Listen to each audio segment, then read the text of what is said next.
Jaboner! Jaboner! Gotta immediately destroy any possibility of, like, monetization. Immediate destruction of monetization. Here I come, Jaboner! Guy who has never played Deltarune once in his life just says Jaboner a bunch of times. This really gives you guys a great look into the mindset of Kino here. Will I ever play Deltarune? Probably not. Probably not.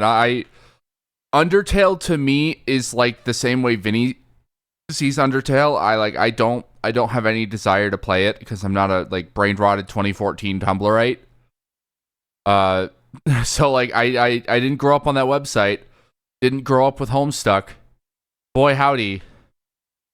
I don't feel like doing Sharpie baths. Not really interested in that, right, by the way, guys. I also didn't grow up with Homestuck. Stella did. I still have a promise with Stella that if I give Stella $1,000, they will read Homestuck.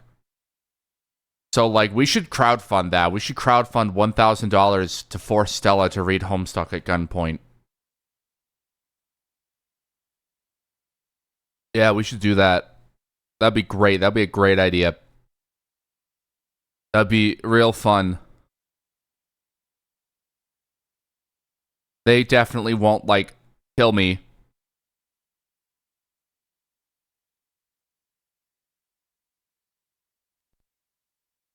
Anyway.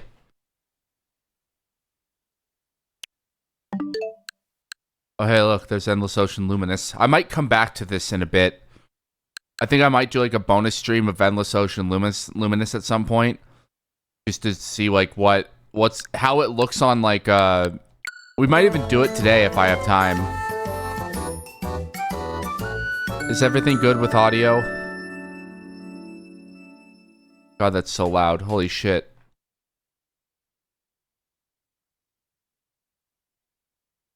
I can't find my fucking Wii remote. So I can't play my Wii. Cannot touch my Wii. Wii cannot be played with. Hi, Moltrace. Why are you coming out of a very flammable building? I could always just buy another unofficial one. Like, that is a possibility, but, like... Yeah, sure. Fuck it. Hi, Jirachi. There you are. There's my son. My chud son. He's not a chud. He's very woke. There. This is his home. This is literally just the thing. Come here, my chud son. My woke son. Move here for now. I might actually have him go live in, mine have been had corrosion since I got them and they started I'm starting to lose the battle. No! Alright, Cloud Island time. Yeah, my I Love Lily Island.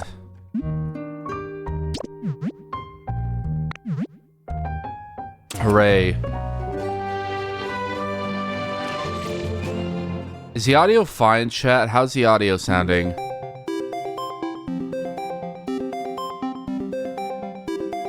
I don't know, I fear it might be too quiet, but also it's very loud in my headphones. Could also be that I'm tired as shit. It's fine. Okay, good. We're gonna keep it that way then.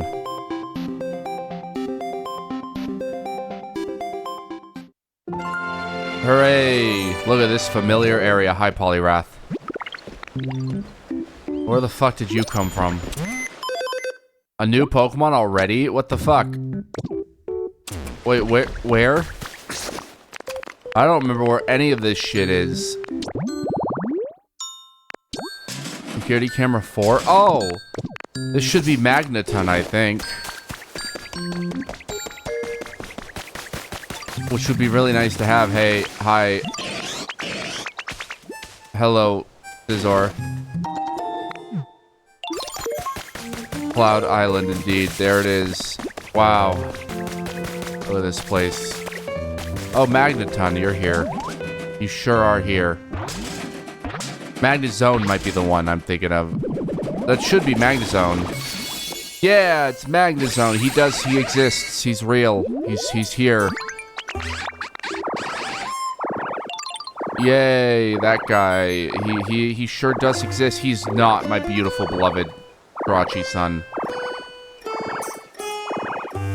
Oh, I gotta put that in a new window.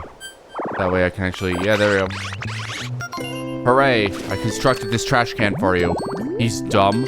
Exactly. He is not like Metagross, who is intelligent. He is stupid robot baby. Oh, it's just a disc. Ew. Hi, Haunter. Yeah, I've got the all of Jirachi stuff right here. Wait. Jirachi just like gets Stardusts? Wait, what? That's a thing? He recycles Stardust? That's so useless. Why would he do... That's so fucking useless. I would rather him shit iron out. Like iron ingots than Stardust. Like that's genuinely a useless ability for Like I get it's thematically appropriate, but still. Okay. We gotta go to Smeargle. Here's this area. I noticed Pigeon was building something over here. I have no idea what the fuck they're building. This fun place. I don't know what this is. It looks very nice though. I do like the way it looks. Love the separation of the floorings here.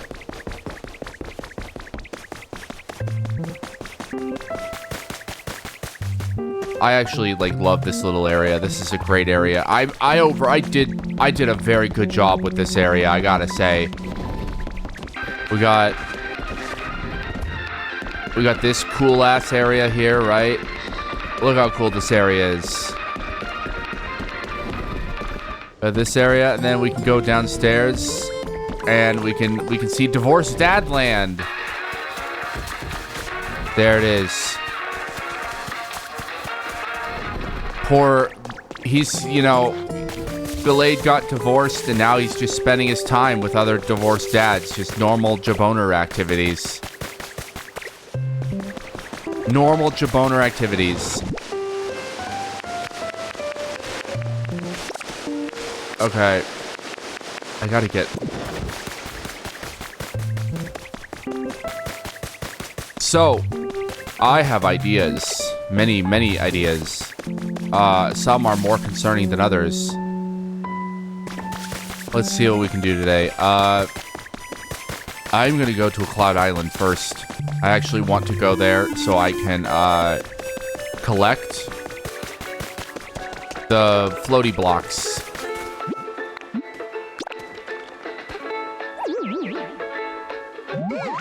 Not the floaty, you know what I'm talking about. The crystal blocks, or whatever they're called. Overgrowth vending machine. The Thangs. That is correct. The Thangs. Yes.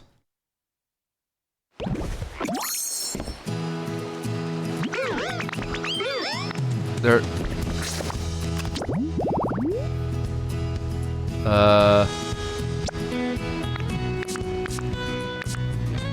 I missed the Sableye event. Straight up, just missed that. It's a good thing that doesn't count towards completion, because that would be ruinous for me. Don't worry, it'll be back again next year.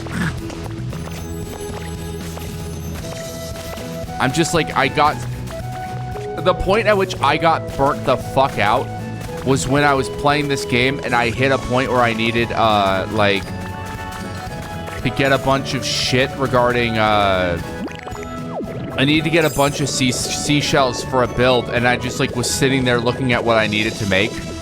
And I just thought to myself, like, what am I doing with my life? There has to be a better path forward than this. You know, this can't be the answer to society. It can't. Look at this. We got this building. Building. Wow. Stop. Be normal. Fuck. There we go. I got it. Inflatable boat. Yeah, okay, sure, fuck it. That's not exactly what I wanted, but okay. Oh, there's that thing, the trash pile. I cannot wait for the... Like, when I was talking about DLC for this game, one thought I had was, I hope we get, what do you call it? I wanted, what is it called? Shit. Brain is not braining. Oh, God. I wanted, ice. Are you actually sleeping like good sleep? Can help you stay healthy into this? You'll focus. Okay. Oh. Sometimes I wonder if humanity should have gone, like, extinct. Why was that the thought I was having at that moment? That's a very dark thought to be having randomly. Wow. Tired Kino is the realest Kino can ever possibly be.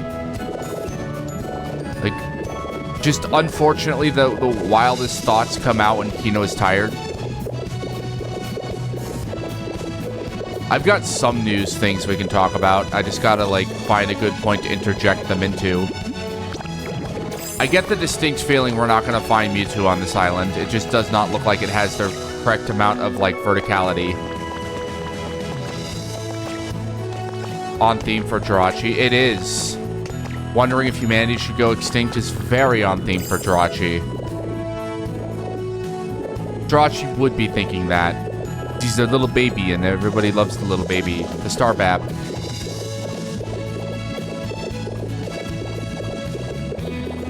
What are we... I'm trying to see if they're the sleepy, but also that... I know, I was doing that on purpose. What the fuck? There's no fucking crystal floaty blocks here?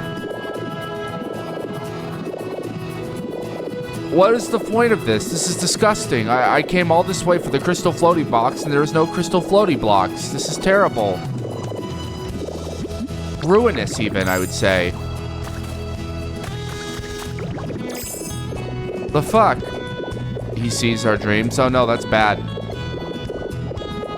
He knows about my Getsus committing Poke 911 dream. That's terrible. That's very bad. That's no. That's no good. Oh, right. He knows about the yodel maxing.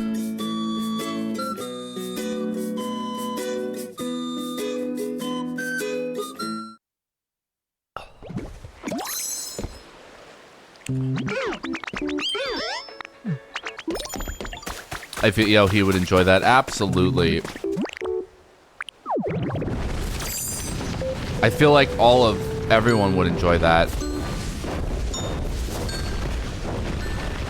Okay. So we gotta find a place to put this up. I'm thinking like over here might be a good place to put this observatory. Right?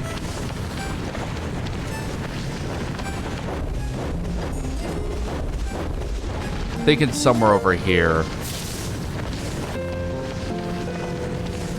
Now the real question is, how many of these crystal blocks can I get? Why don't I just destroy this? We can destroy this. We can do this in the name of society. In the name of Jirachi, we can do this. How do I get out of this fucking transformation? Thank you. I actually want some of these crystal blocks because they'd be very useful to have for the build.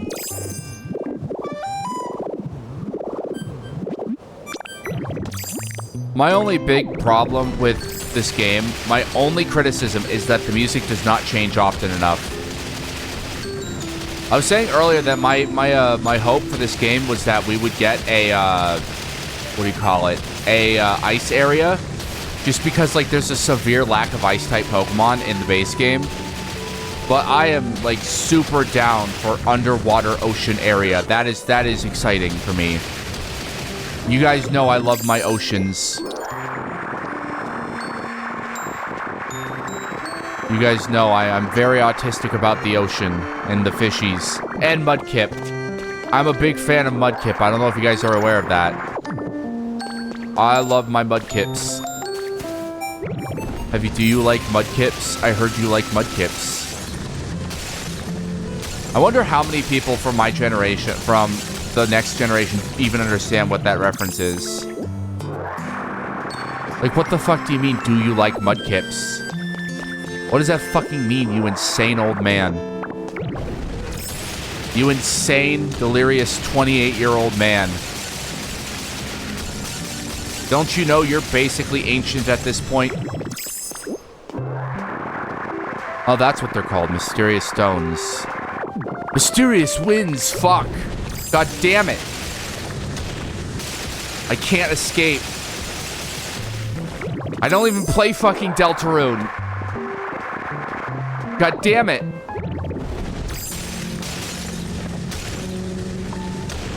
This is terrible. We need to kill Toby Fox.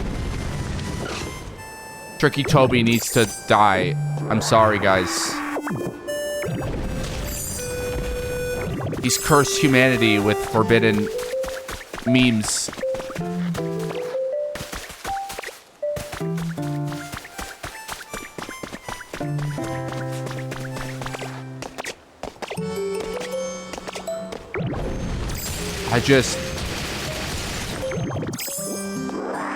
I don't like bullet hells. So, like, that's been a natural thing. Like, a very natural thing keeping me away from Deltarune. That's a good noise. I like that noise. The noise you make when you break mysterious winds.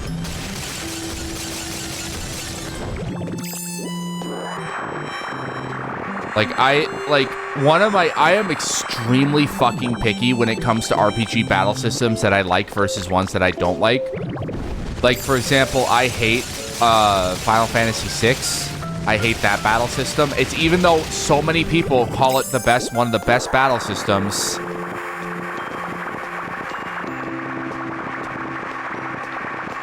Right? Like, the active battle system is so good. I'm like, this is miserable. I hate this. I genuinely despise this. This is the worst.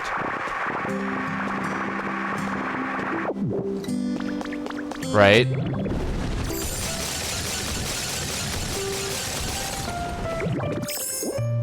So, my issue has always been that, like, Xenoblade, Kingdoms of the Dump, I feel like has been the perfect blend of, like, interactivity in RPG combat and turn-based mechanics. There's still some stuff that I'm getting used to in it, like the tiling system and everything that they have, the tile system. That's still something I'm having to get used to. But as far as, like, just basic mechanics go, yeah, no, I love it. It's exactly my speed. Oh, so I'm gonna have to dump all this shit out here.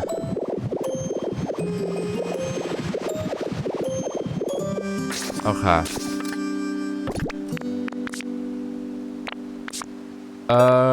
Hello. What's the drop?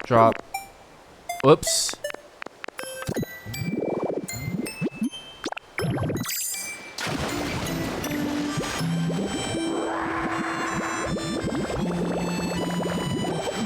What the fuck? That's my fucking food. That's like 88 fucking hamburg steaks. I need those. Fuck.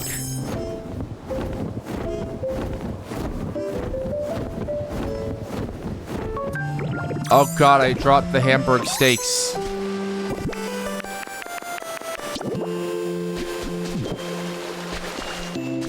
Oh, this is the worst, chat. Oh, this is the fucking worst.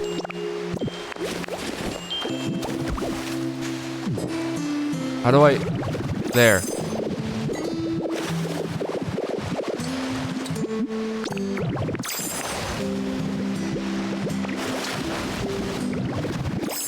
Thank you. Can I pick stuff up with you? Fuck, how do I pick that up?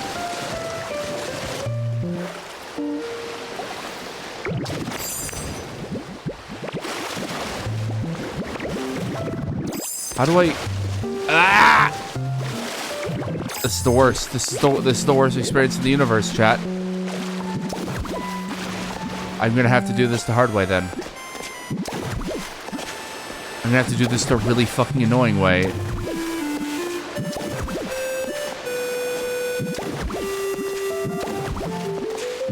There we go. There we go.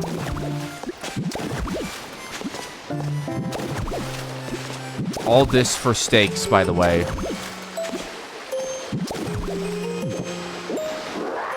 There. Give me my fucking steaks. Those are so important to me. You can't just get rid of those. It's a problem in society.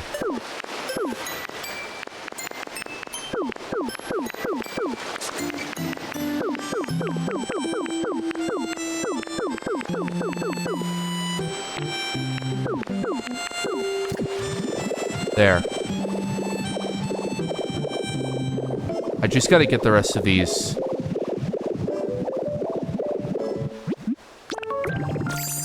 So I was thinking of making like a crystal observatory. That's kind of the plan here.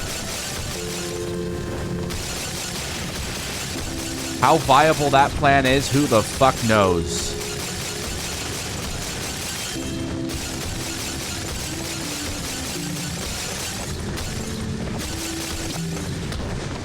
Oh. This is why we need the steak.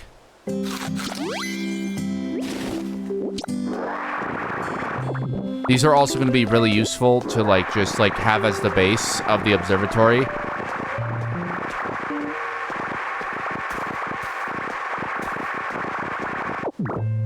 I kind of wish it was easier to make round like circles in this game. Maybe that's something like I'm interested. They say they're going to add new abilities as part of the game, like as part of the updates. Like I know one of them is going to be going underwater. That's exciting, right? Which means we'll get to explore underwater, which means they'll probably add some things to like Vermilion City. There was a leak that said Cinnabar Island was going to be a playable area. Which, like, I think at this point kind of defeats the point. I'm glad they're doing a whole, like, they're doing a whole campaign, right? Like, a whole, not campaign, but, like, seasons pass of DLC with this fucking game. Because, like, this game was a breakout hit for them. And I've said multiple times, I'll say it again. This is the this should be the standard of Pokemon going forward. Right? Like this level of quality should absolutely be the fucking standard.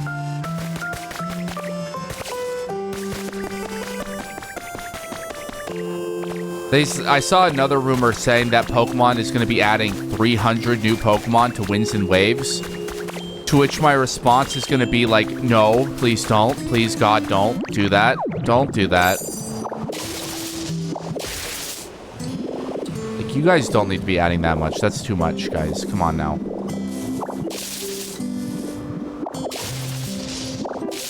You guys hear something?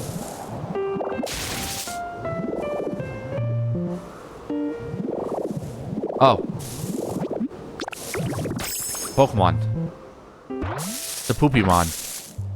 Pokemon. Oh, hi, fucking bird. You sure are Kilowattrel. Yeah, there you are. I remember you. I totally remember you. You exist. Yeah. He's a throat sack swallow during the wings. There's hardly any oil in his feathers, so he's a poor swimmer. Damn, that's unfortunate. He needs to get to the BP oil spill so we can become a better swimmer, I guess. I assume that's the joke that they want me to be going for.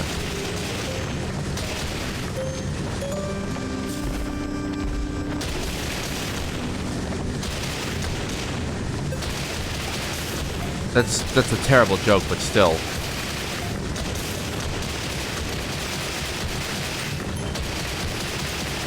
Bird bat. All right. Just flattening out this land here. To use and turn into part of this thing.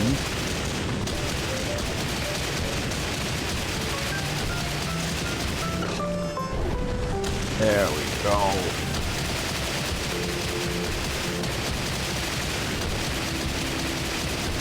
Now, I don't know how big this is going to end up being. I'm hoping 10, like, the actual thing is going to be like 10 by 10. That's my hope.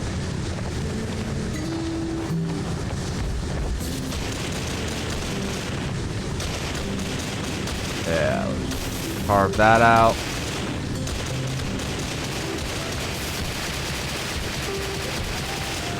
Yeah, look at that.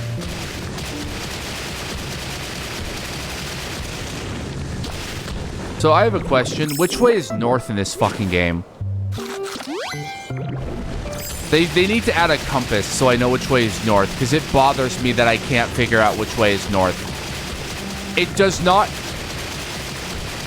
Like, I guess north is technically this way, but... It feels like north is this way, but the sun sets that way. So, like, unless these cataclysmic events have been fucking up the planet so bad that its actual rotational axis is broken, which actually could be a very real possibility. Okay. This is where I want to build the observatory. I just got to carve out a bit more of a space. Do a bit more terraforming. You know, we went out to space and we came back, we noticed that there was a Ditto, and he remade the red light district. It's quite concerning. You know, they've got Gardevoir on a stripper pole. It's very upsetting, really. Thank God Lopunny's not around here.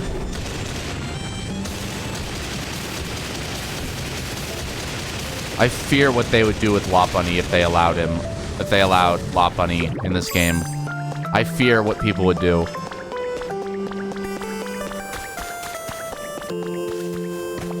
I don't actually have a vision. Like, this is my problem. I don't actually have a real vision for this.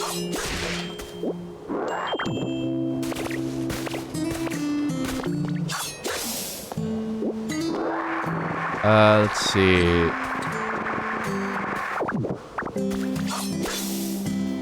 I'm just kind of bullshitting it, making it up as I go along. You know what I mean?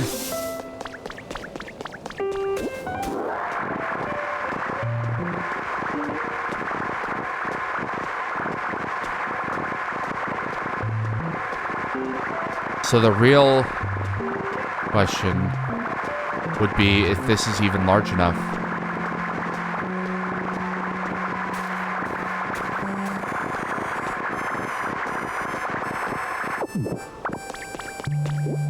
Do I even have enough crystal blocks or mysterious winds? Mysterious stones, as they would say.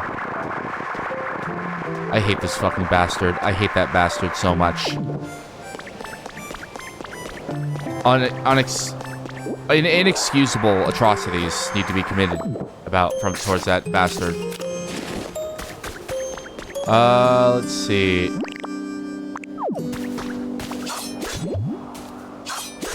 That's fucking donkey. You there? Thank you. Oh my god.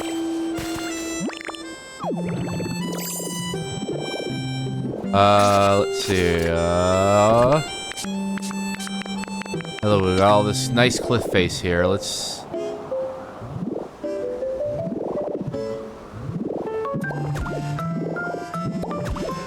There we go. Because we do technically want this to be... here.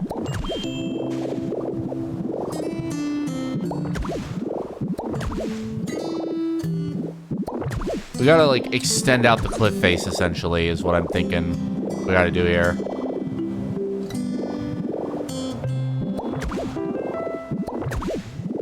Then that cliff face out.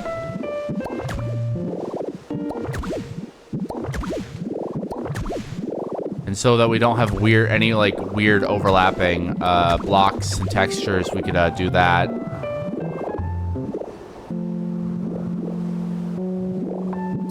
I see the way that some people build in this game. I'm like, you are not human. You are a monster. You are a freak of nature. How could you? Like, how do you even do that?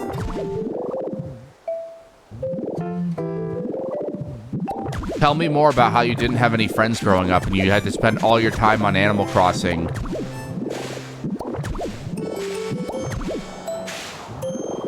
You know? That's just the impression I get. Hashtag mighty mighty boss stones. Man, ska is so good. I wish people actually listen to it. Like, top 10 favorite one of my favorite absolute genres. If I had the ability to just make ska, I would. Like, I cannot underexpress how eager I would be to make ska music if I had the ability to.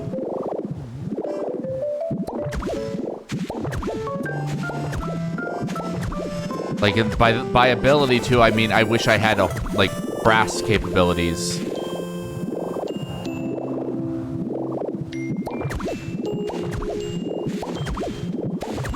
I grew up on Madness, and when I found the wider ska world, I was like, holy shit. Oh, yeah. You get there are some, really good ones in there.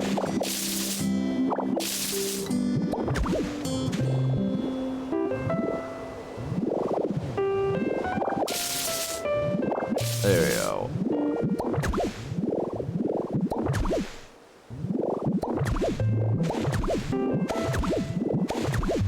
There are some real classics. Ska2 Network on TikTok is great. Like, one channel I follow because I love the music they make. Okay, then we put some grass down, I guess.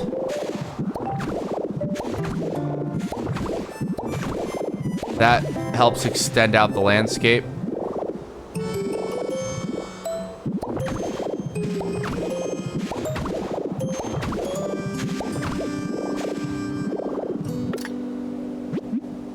There we go. Now we just gotta destroy the wildlife a bit. Yeah, take care of these trees. I do have a story I want to touch on because it speaks near and dear to my heart. Let me find us a stopping point, and we can find Here, let me find a point to read about this. It is news. Steam.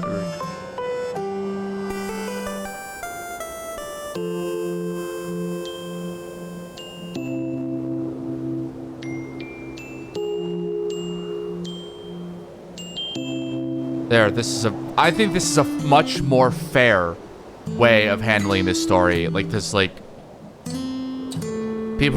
lot of people being uncharitable in the way they report this story. And I wanted to give, a perspective that is fair.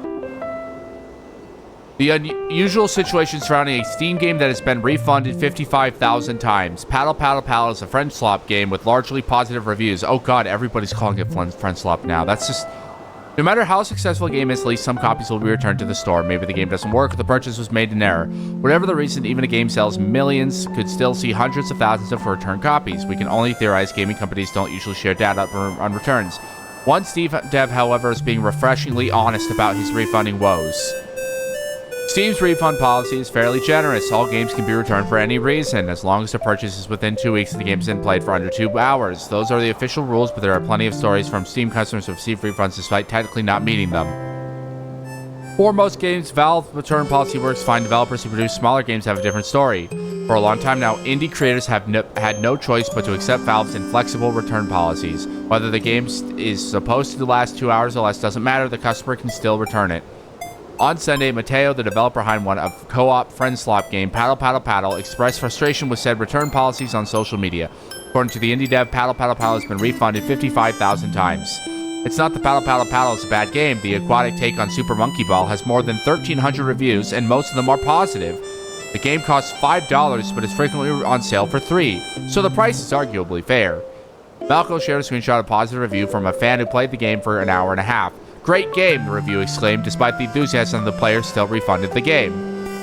Would be cool if you could finally do something about your refund policy, Mateo said in a comment directed at Valve. Got dozens of reviews like that and 21% refund rate, even though the reviews are 90% very positive. So this is kind of where I want to be fair to people that play games, right? Because, like, I think it's very reasonable. I think it's good that people that play games have protections against being screwed over. We're seeing more and more all of these companies just choose to fuck over game players, right? And it sucks. It really does genuinely suck. Right? But at the same time, I also want to be fair towards indie devs. I've heard a lot of indie devs talk about this, where Steam's refund policy is very generous. It's important that people understand they didn't always have it. Steam used to have no refund policy. They had to be sued into getting that refund policy. For $3 million, they were sued years ago, and then they had they got the refund policy back, right?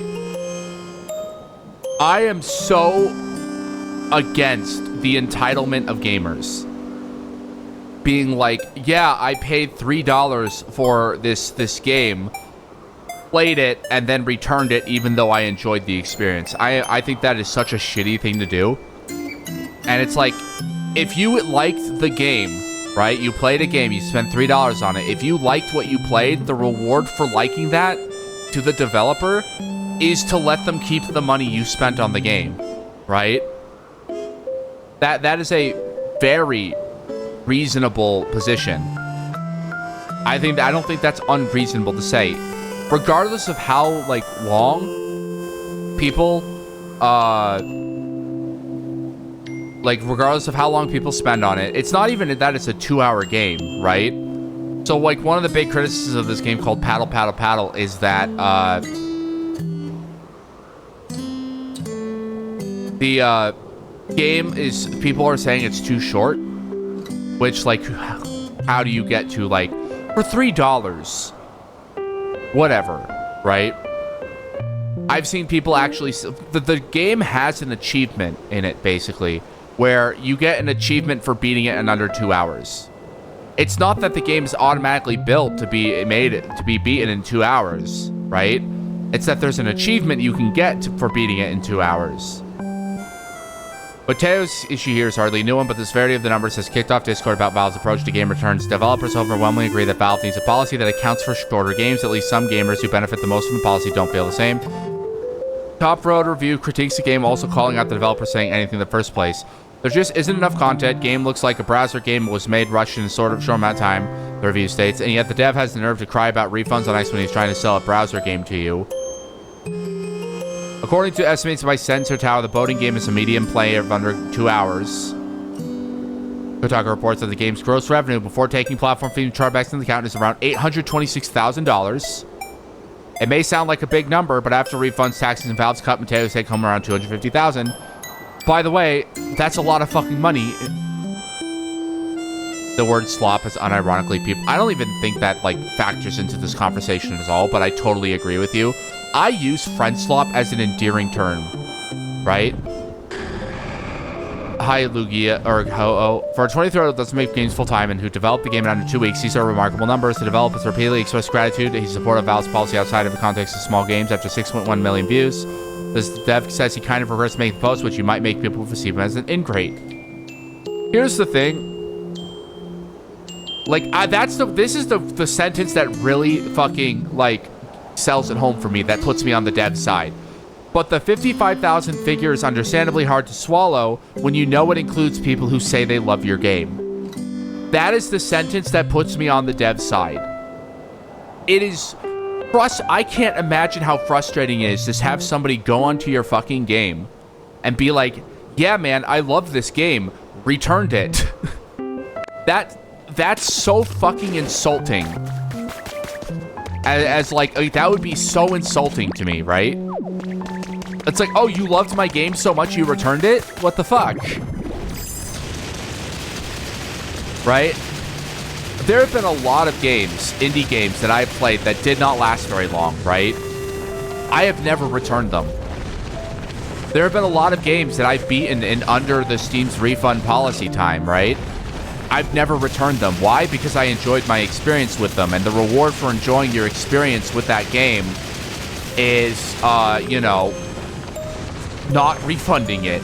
Is letting the dev keep the money that you spent on the game.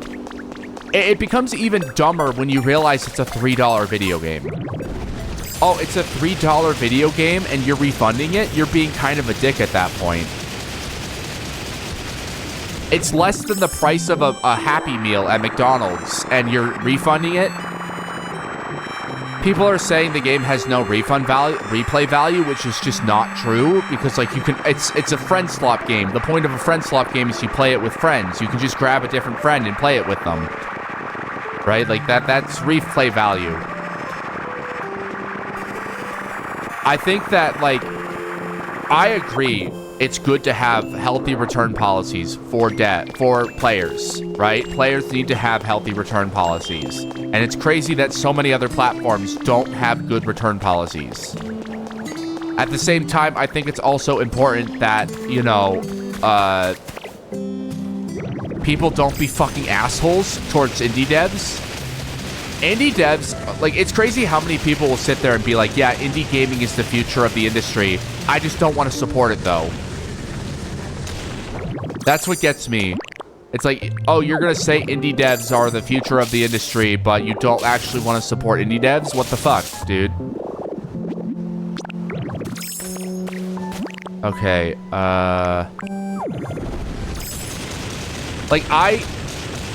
like, there's an unfortunate reality in the world that we live in, which is that you can never respond to criticism in a way that will make people, that won't make you sound like an asshole. Like, that's just an unfortunate, like, unspoken truth of the creative space. Responding to criticism automatically makes you look like an ass, which sucks, but it's true. Even if your response is totally valid, people will still look at you and be like, wow, you're such an asshole for daring to respond. And I think it's crazy that people are calling him entitled and an ingrate, when it's like, dude, yeah, this dude is like a part-time developer who's just trying to make a living, right? Any game making $250,000 is a dream. That's a dream for a small indie dev. That is a, like, genuine, like, oh my god, my life, my dream has come true type situation. Like, he looks like he's already making a bunch of different games on Twitter, and I'm very happy for him, and I hope he continues to find success. And I feel bad that, like, him being frustrated has resulted in a lot of disingenuous arguments being made against him, right? Oh, you're just entitled. You're so entitled, bro. You're so entitled. It's like, that's not entitlement. Like, it's a reasonable thing to be upset about from the perspective of a creator. Like, Steam does enforce its Steam will block you from refunding games if you abuse their system. Like, this idea that Steam's refund policy is infinite and it has no caveats is not true. That is not actually true at all. If you mass refund games or you do it too often, too many times, Steam will flag your account. And they'll at first they'll be like, hey man, you sure are returning your games a lot.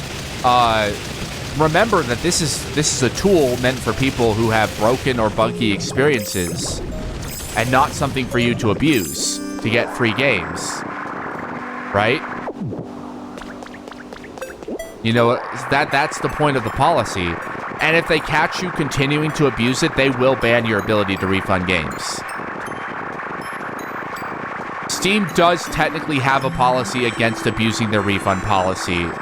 It's just not really set in stone, and it's kind of up to their discretion, which is almost scarier than them having a set in stone refund policy, because that means they can just like pull shit out of their ass and say, no, well, this is the policy, guys. We just decided arbitrarily. Like, I think people give Steam a lot more credit than they really deserve. Like, one thing about Steam that's interesting is, like, you can't put your Steam account in your will. Like, if you die, all your games are just lost. You can't hand your Steam account over to another player. Which is, like, horrifying to think about. Steam also has supported a bunch of different policies that I am, like... they've also supported Bethesda in their push for making DLC paid content.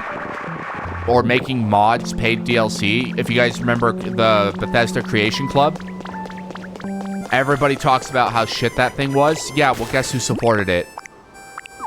Valve supported that endeavor for a couple of weeks until the backlash got so bad that they had to stop supporting it. But yeah, they did support that at one point. Valve is, like, I hate that this revisionist history that Valve is this perfect company that has always been on the consumer side. Like, no, they haven't. They have not always been on the consumer side. A lot of the policies they have that actually exist right now to be, like, pro-consumer policies are policies that they had to, like, be sued or, like, criticized into actually giving out and having. All right. What do you guys think? Do you think this is a good space to start? This is also true, though. I really sympathize with that guy, because it's like, I can't imagine. Yeah. I can't imagine putting my heart and soul into a game like that, and then just having people be like... Like, I think the entitlement in this story are the people that think they're entitled to, like, refunding a game that they had a good experience with. 1, 2, 3, 4, 5, 6, 7, 8, 9, 10, 11, 12.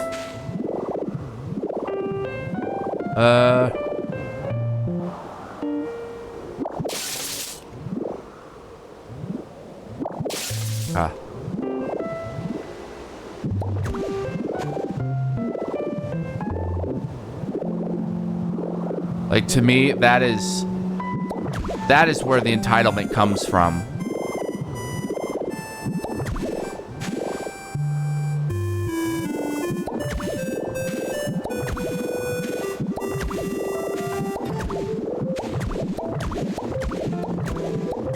Six, 7, 8, 9, 10.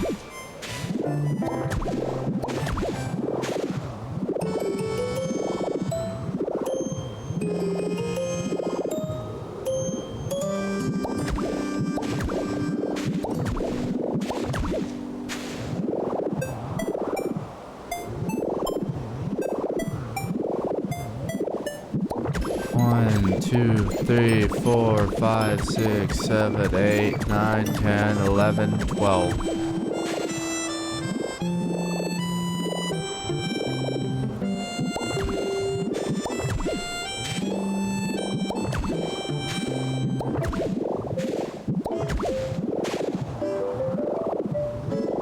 That should be almost a perfect circle, right?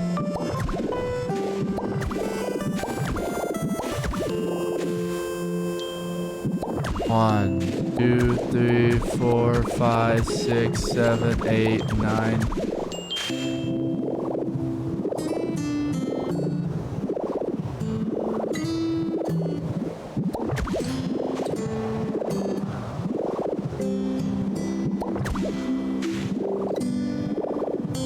Let me see. Is this a good enough circle or is this an oval?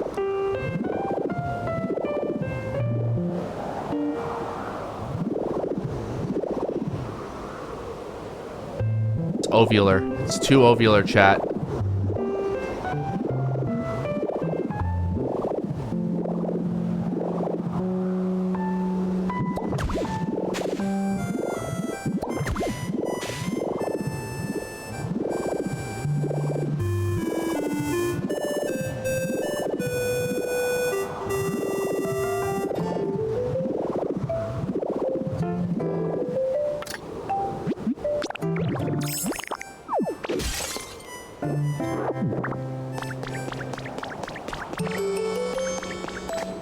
Okay.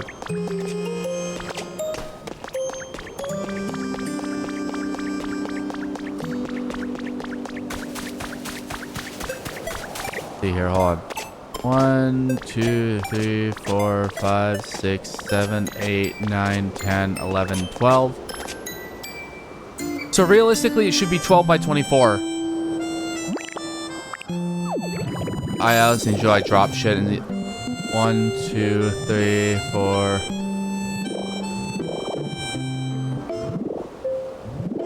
1, 2, 3, 4, 5, 6, 7, 8, 9, 10, 11, 12, 13, 14, 15, 16, 17, 18, 19, 20, 21, 22, 23, 24. That's where that needs to be.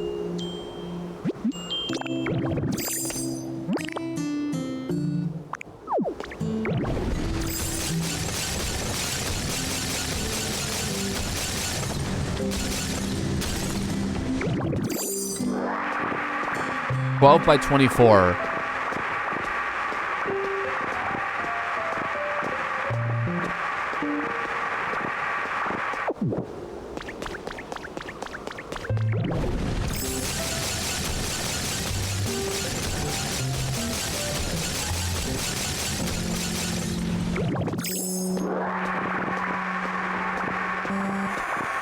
Because we also have to factor in the fact that there's going to be sides that are going to be 12 long.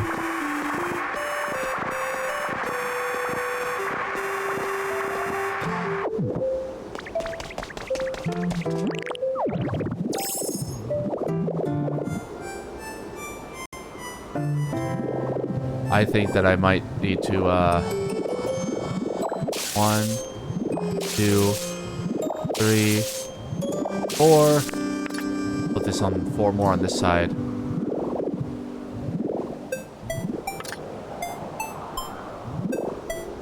Maybe I need to bring a 1 back. Yeah, I need to bring a 1 back.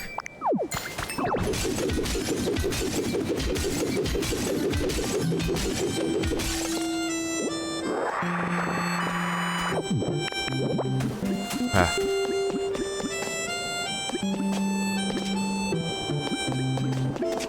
One, 2, 3, 4, 4, 5, 6, 7, 8, 9, 10, 11, 12. There. That gives me plenty of opportunity to,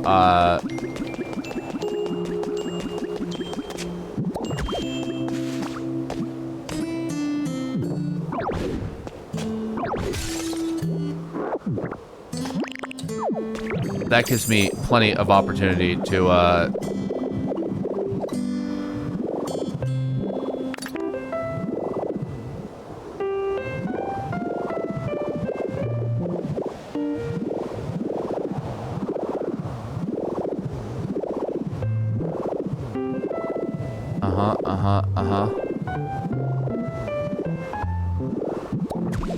One, 2, 3, 4, 5, 6, 7, 8, 9, 10, 11, and 12.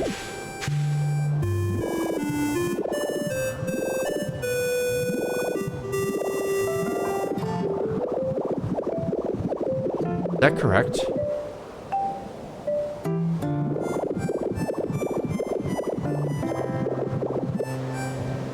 Is that correct, or am I just insane?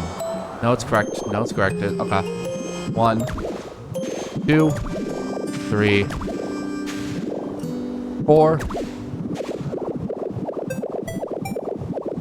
1, 2, 3, 4.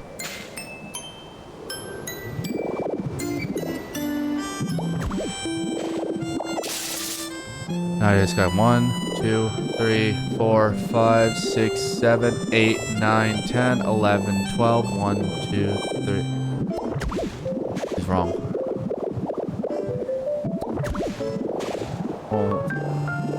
1, 2, 3, 4, 5, 6, 7, 8, 9, 10, 11, 12. Why is that 13? 1, 2, 3, 4, 5, 6, 7, 8, 9, 10, 11, 12. Oh god. 1, 2, 3, 4, 5, 6, 7, 8, 9, 10, 11, 12. Why is that 13? Why is it odd? 1, 2, 3, 4, 5, 6, 7, 8, 9, 10, 11, 12, 13, 14, 15, 16, 17, 18, 19, 20, 21, 22, 20. Oh! I get, okay. There we go.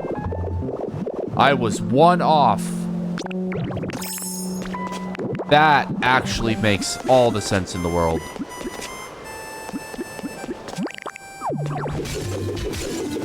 Okay.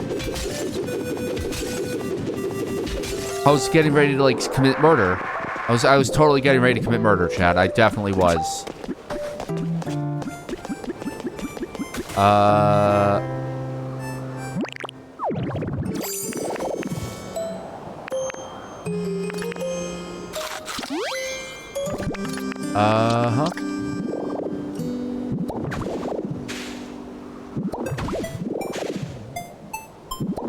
What a useful ability to have. Fuck you. What a useful ability. Fuck you.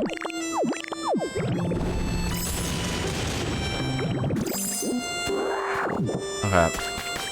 69 once per stream, chat. We all know the drill.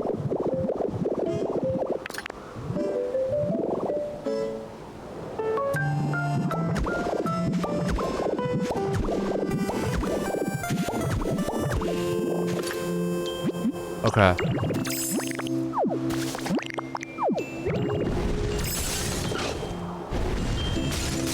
Also, I guess I should talk about how Sony is, like, moving to an all-digital future, which is, like, so fucking stupid. I don't know why they think that's a good idea. Why that's going to be anything other than a complete and fucking disaster for them. I don't know why they think... I'm seeing reports that, like, allegedly... 1, 2, 3, 4, 5, 6. Okay, then if I do, 1, 2, 3, 4, 5, 6. There, okay. That should be, that should let me do 12 here. 1, 2, 3, 4, 5, 6, 7, 8, 9, 10, 11, and 12. There! Oh my god, thank god. It worked. Oh, this is amazing. 1, 3, 4, 5, 6. Now I just need to, like, bullshit. 1, 2, 3, 4. That's 1, 2, 3, 4, 5, 6. 1, 2, 3, 4, 5, 6, 7, 8, 9, 10, 11. Well, where was I? Right. Okay, now that we have all that settled, there we go. Now that we have that figured out. Yeah, so Sony's moving to an all-digital future, and they are apparently, allegedly, doing this because, allegedly, there are claims that come down to the fact that they are moving their chips to their otherwise disk manufacturing plant is being moved to AI production of, like, AI chips and whatnot. Allegedly. That may or may not have influenced their all-digital future. it's like, it's such a stupid decision to do. I think that, I also do believe that there is a, like, inherent foolishness to people that think that they need to maintain an old, that, like, physical media is king. Because, like, physical media degrades as well. The actual solution is there needs to be a proper archival system. Like, we just had a situation where Final Fantasy 7 something, there's some Final Fantasy 7 ass gacha game that Square Enix put out that they are actually putting, they're going to be stopping service and stopping support of. Okay, I'm not going to fill this whole thing up with, Mysterious Stone because that's just a complete fucking waste. So I'm actually going to use Cliff Rock for this. Because you're never actually going to see the inside of this. That's the important part here.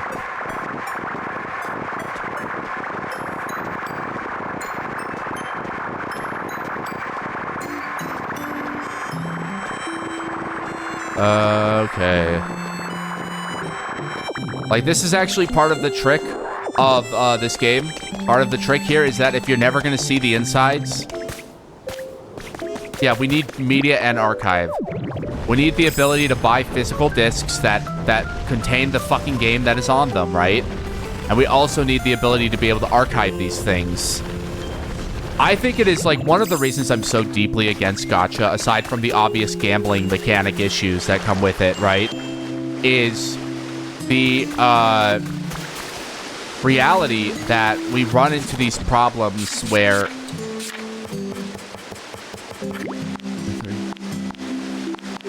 Let me make 10 of these.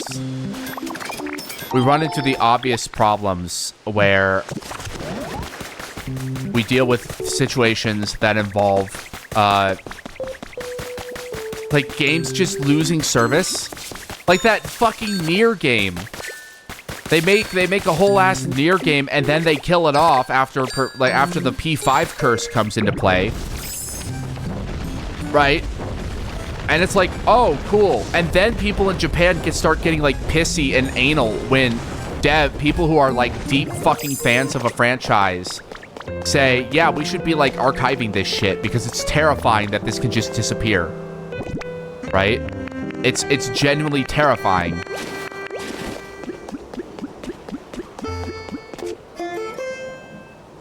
One, two, three. I'm gonna be putting this here.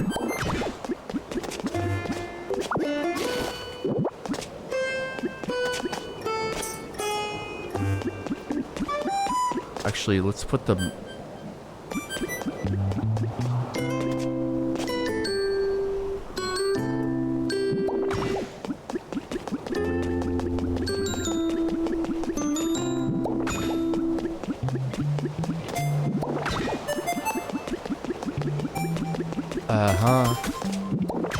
So basically, I'm just building up the power system, the electricity system of this place. I'm gonna have it be invisible electricity, basically.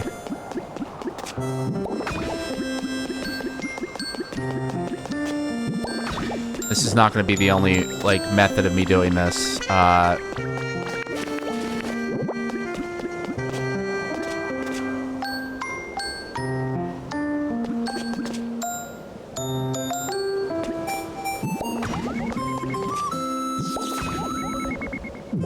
also gonna need to build more of these. Shit. I'm glad they give us these portable generators. I'm very happy for that. Like, that's very useful to have. Like, they... apparently, one of the updates they put out was doubling the electricity output of everything in the game. Which is like, oh, thank God. I'm kind of surprised it took them that long to fix that problem.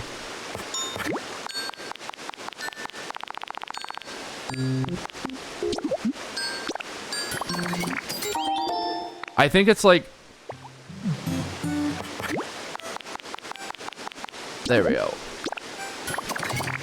I think it's like one of the biggest problems that exists with physical, the archival of games is how, like, weird people are about actually archiving things. You sit there and go, yeah, we need to archive video games, and everyone just, like, looks at you like you're insane. Wait. Let's see. Honey. Do I have any honey on me? Yes, I have. Of course. Oh, I have a lot of honey. Paint something for me, buddy. Okay. I'm gonna make this yellow. That's a good color. That's a good yellow. We should only need 99. And then we need, some white ones.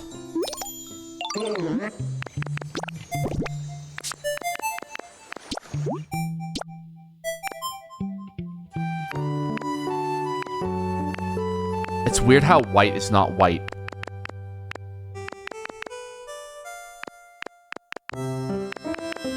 Do we go with blue or... Yeah, we need blue.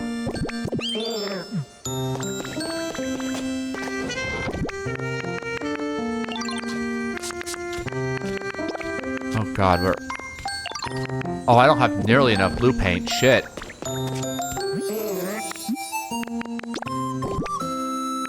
I think it's just, I hate that we're moving to an all-digital future. I hate that's just the inevitability of the internet. It feels like just file.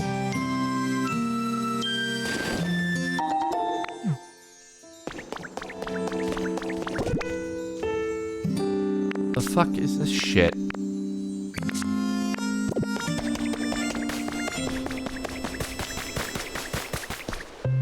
Okay. I hate it. I despise it, you know? So there is actually a, I have an idea. I actually have an idea, chat. I just came up with a brilliant idea of how we can make this more interesting. This build.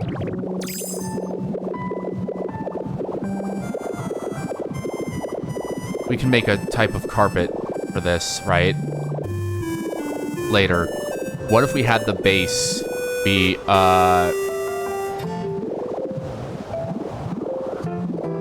invisible? Or see, like...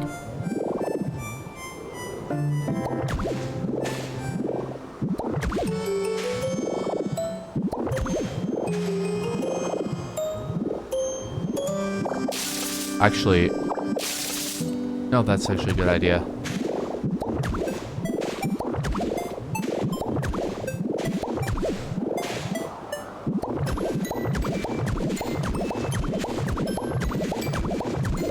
We could have the base of this be hollow. We could have it be like a room.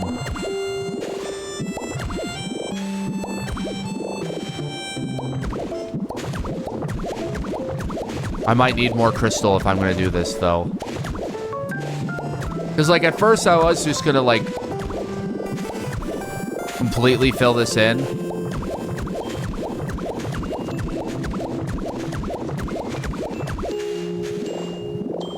I was just gonna completely fill this in, but I think it actually works better.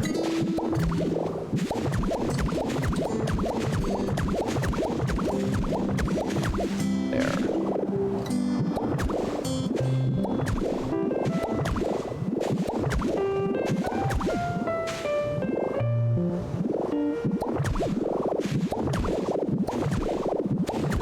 I will say the stone is very pretty.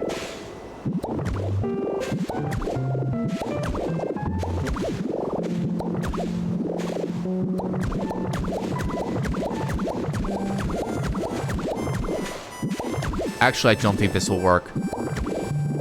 I think we might just be better off getting, like, sandstone or something to block to... Not sandstone, limestone or anything, but, like, just something to fill this in. Unless we want to turn this in... Actually, it might be a good idea to turn this into a generator room. Have the bottom of this thing be, like, a generator. It's not going to be big enough for an actual room.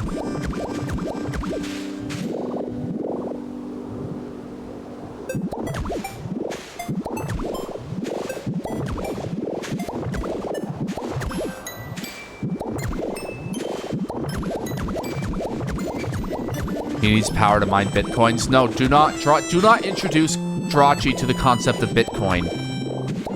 Do not do that.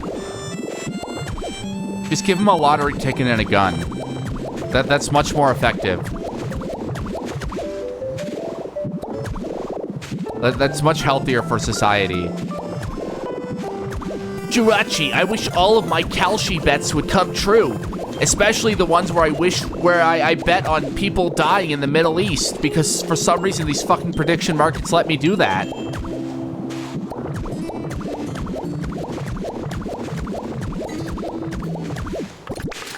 I remember there's like one scene in the Jirachi movie that I remember, like there's it's a recurring scene that makes me cringe my fucking ass out every time I watch it. This is so fucking cringe. But it's like the scenes where like May is singing and she's like do do do do do do do do do do do do. I'm like, oh, this is so fucking cringe. It's like this literally does not come up anywhere in the actual anime. Yeah, Mom used to sing this to us all the time to help Max go to sleep. Right? And it's like, this literally comes out of nowhere. You've never even remotely expressed this before.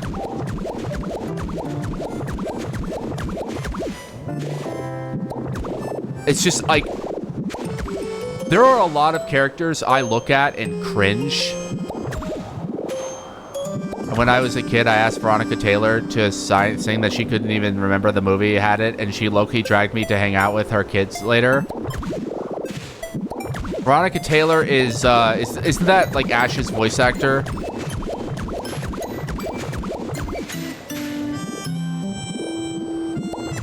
That's really funny, actually. Veronica Taylor's the GOAT. Our kids were completely normal Pokemon nerds. Yeah, that explains it.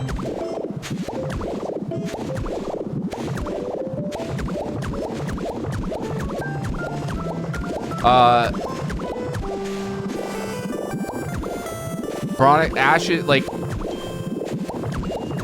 honestly, like Veronica Taylor is the GOAT. Like I really like Veronica Taylor. I just think a lot about like I was watching the 1997 Berserk OVA, like short anime series, the Golden Age Berserk series, and like I get to the scene where they're in the eclipse, and he's like Griffith is having that foundational moment where he decides to, you know, the no going back point, the point of no return. And then you just hear young Griffith's voice, and I'm like, is that fucking Veronica Taylor? Is that fucking Ash Ketchum? It's like, yeah, you straight up just hear Ash Ketchum in there. I think I actually still have the recording I did of that.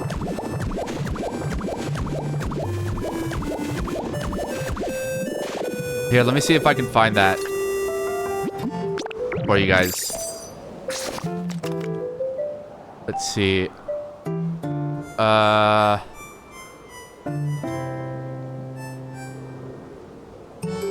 think it's on, I know it's on my TikTok page. Let me just go to my TikTok here.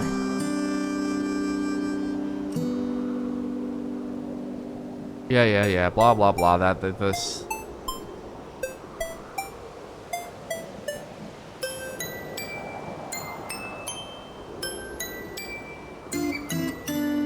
For sure. Where is it? Shit.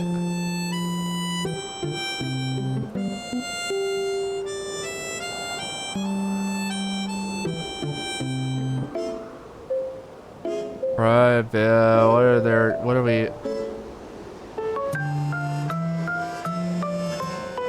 Where? Jesus Christ, how old is my TikTok page? Christ, how many fucking videos do I have on this shit?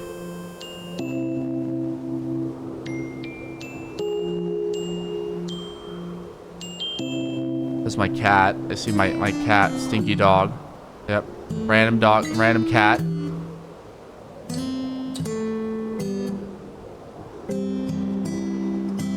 He's somebody being weird about Neanders, yeah. Here, let me see if I can just find this on YouTube. Berserk OVA Young Griffith.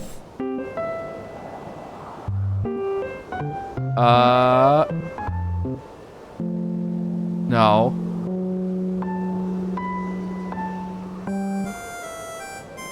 Shit. Damn, I can't find it.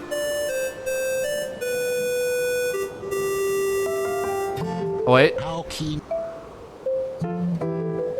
There is no. Come here. No, that's some fake shit.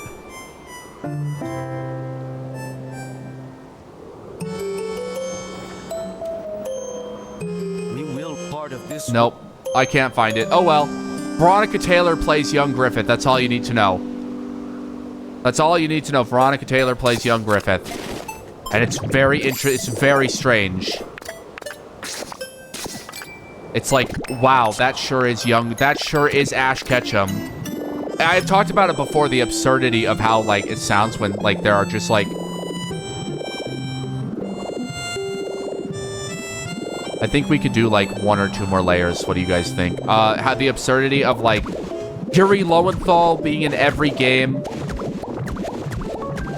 And then just doing the same fucking voice in every game.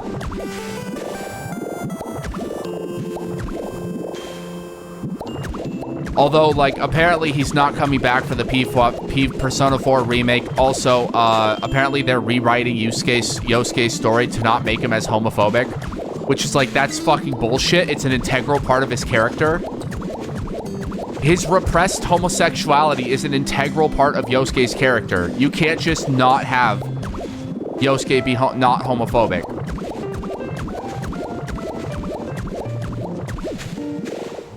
I mean, actually, I probably could turn this into a smaller area.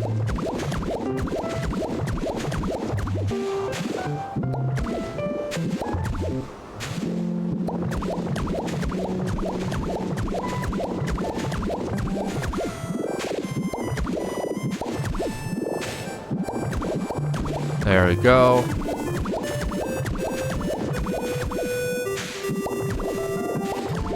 Sorry, the fictional queer people aren't allowed to experience real issues. They must be happy. Yeah, exactly.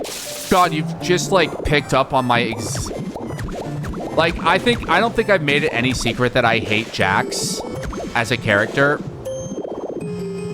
I don't think I've made it a secret, right? But, like, oh my god, people being, like, fucking mentally ill about Jax's character on TikTok and other websites is just like, I hate being put in a position where I have to defend a character I hate. Like, no, I hate Jax. I am part of the Beat Jax with Hammers club, right? But oh my god, people are calling Jax a rapist, and it's like, you are so mentally ill. You are so stupid. You are not mentally capable of having an intellectual conversation about this show.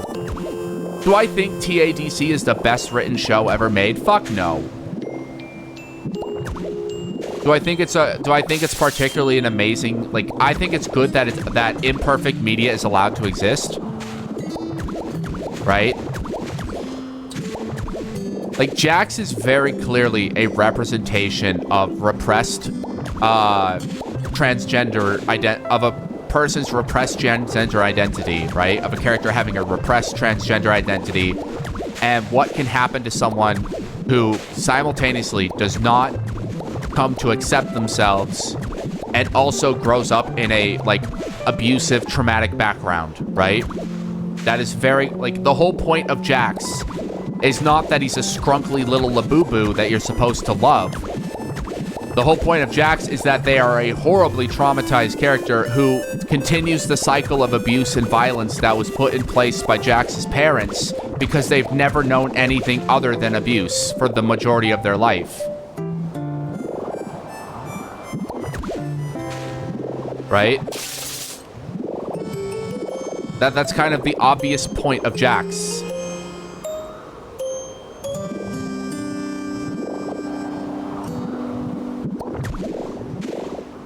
And even, like, Gooseworks goes on Twitter and is like, Jax, if she wasn't a piece of shit, and then posts like fan art of like trans, or not like fan art, but like official art of trans femme Jax. And it's like, it's almost like Jax's entire character is that they were never able to transition and become happy and get over their trauma, and so they continued the cycle of trauma. It's almost like that's the entire fucking point of their character. Like, I went from, I guess after putting more thought into it, I went from, like, thinking Jax is the most insufferable piece of shit ever to being like, yeah, whatever.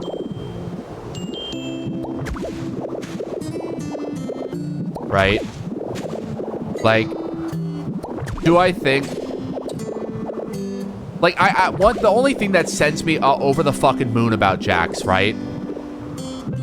Are people being like, no, Jax is a scrunkly little labubu, and you can't say anything mean about Jax. And it's like, you're mentally ill.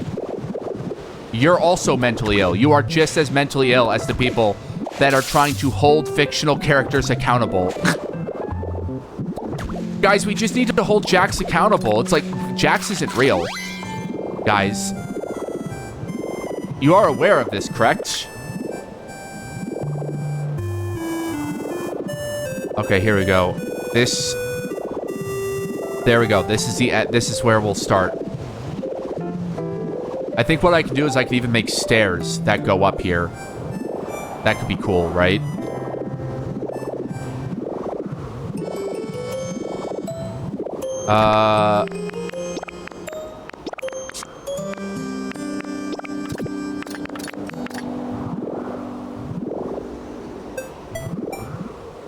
Like, it's just very annoying to watch people be the dumbest version of themselves at all times.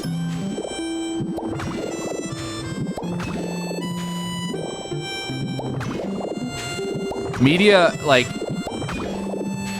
I despise this narrative that all queer people have to be perfect little labubus.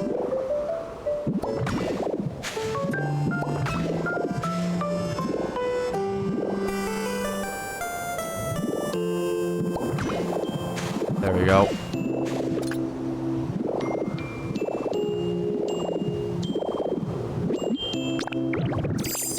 Okay. I might need to make more of these. Shit.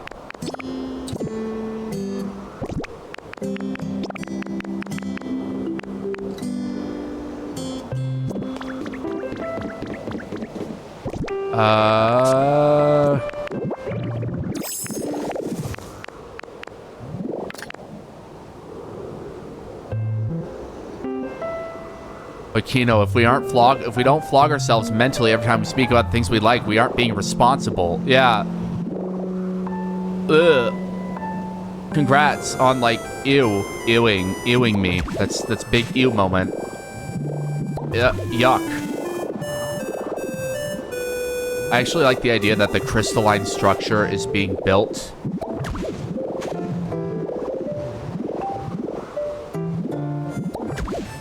Into the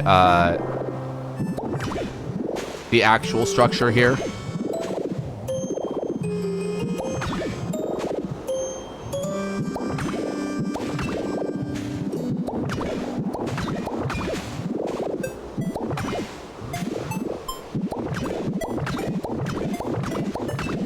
Might need to make more of these shit.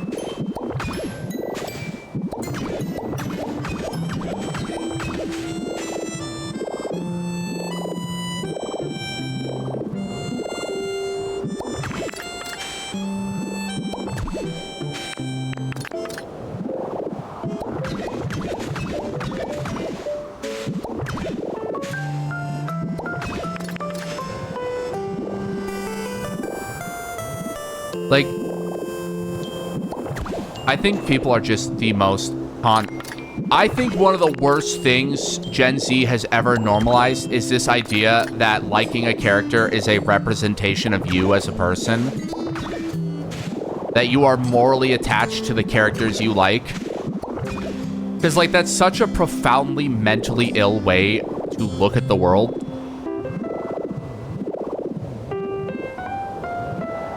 That's just such an unhealthy way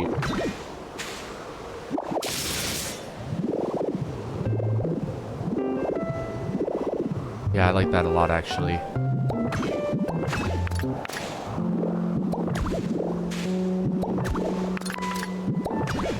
Look how cool this looks.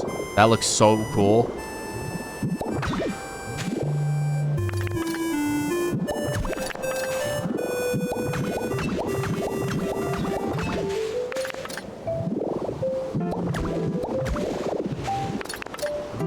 I'm hoping I'm actually making this big enough. Or...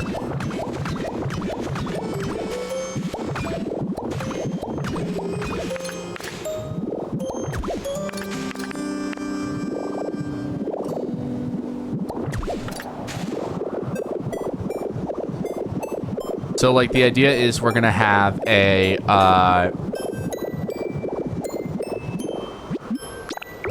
the idea is I'm gonna have to... Well, first and foremost, I'm gonna have to make more iron plating.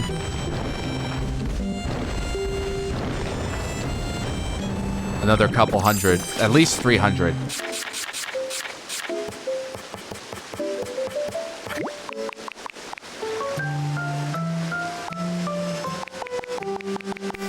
There we go, 300 should be good. Like, it's like, literally, like, hearing, like, oh yeah, my best friend's one of my best friend's favorite characters is Eggman. Like, yeah, that doesn't mean my friend supports everything Eggman does. It just means they want to blow Eggman's back out with a strap on.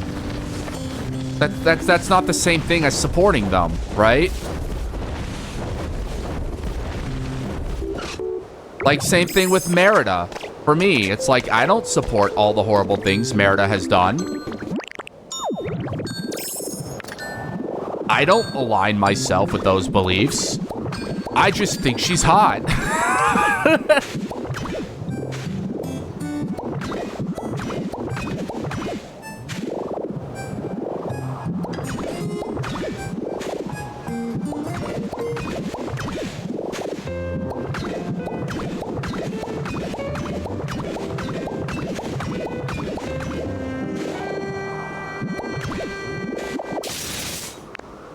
There we go. Like, it's very annoying because it also destroys the ability to have intellectual conversations about, like, characters. You can think characters are bad, but like, one thing I fucking hate is like, oh, this character is bad, therefore the author is bad because they wrote the character. It's like, wow, you are profoundly unable to, like, actually handle reality. It's concerning. Your inability to live in reality is genuinely concerning, right? Look at that. One thing I like the idea of is just like that.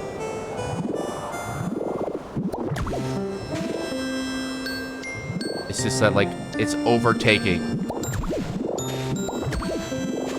the, I like the idea that it's over, like, the crystal is growing into the structure itself.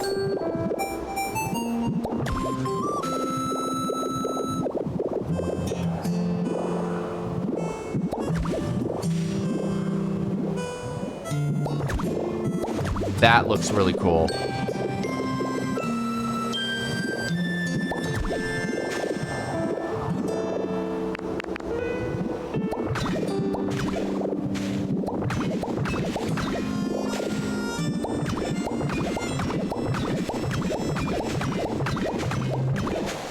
There we go.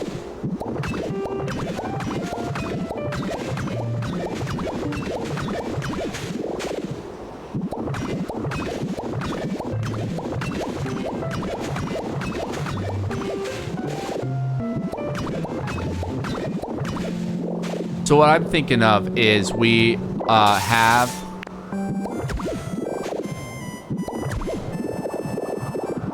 I was thinking we could have a elevator in here as well. That takes up to the... So the first floor would be Jirachi's home, right? And I was actually like, we could even have like a little entrance, a cave entrance back in the back.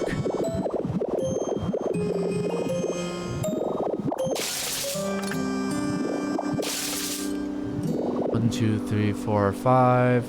1, 2, 3, 4, 5. Yeah. So an important fact to know is even if you're out of HP, if all you're doing is placing blocks, you can totally continue to place blocks. Even if you're out of PP.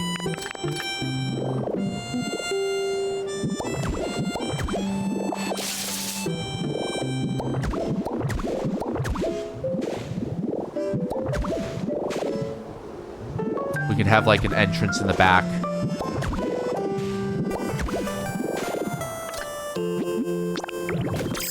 And we have a little like area here.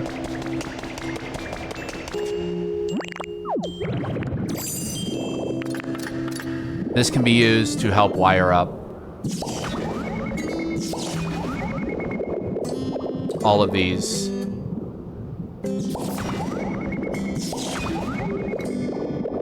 You might be thinking, this is too many of these, and I would be agreeing with you. That's like...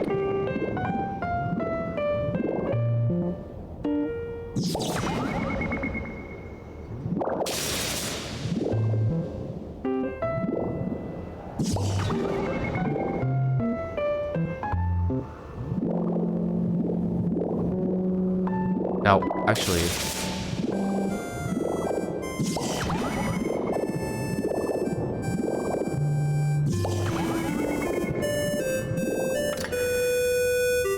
So my fundamental point of doing this, of adding too much, is I would rather have too much power than too little.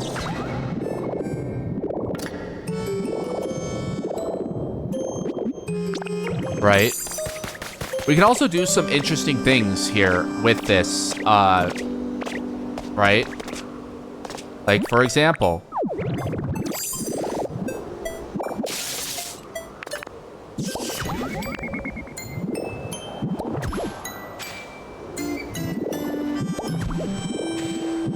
Nobody will ever know. Nobody will ever know. Look at that. Look at that. Am I a genius or am I a genius?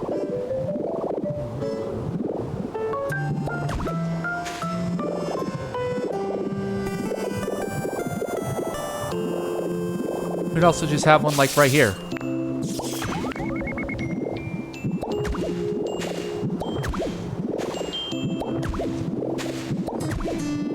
No one will ever know it's there. No one will ever know it's there.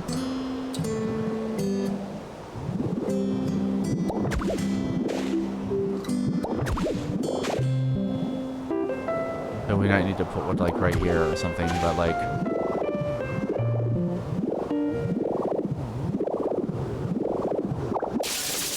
Don't worry about it, it's fine. Yeah, but that helps us get here.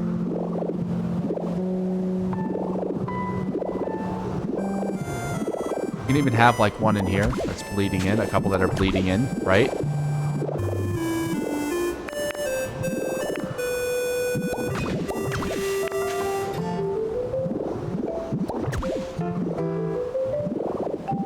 Look at that. This is going surprisingly well, this build.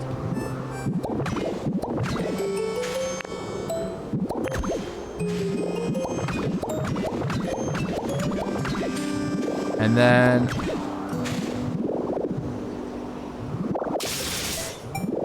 here...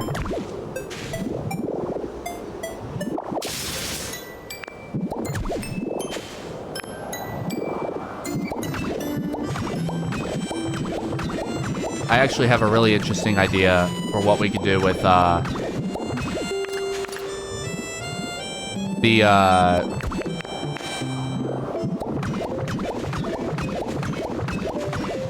I was thinking we could try and make a star pattern. Or like a... There we go. We have all this yellow one, right?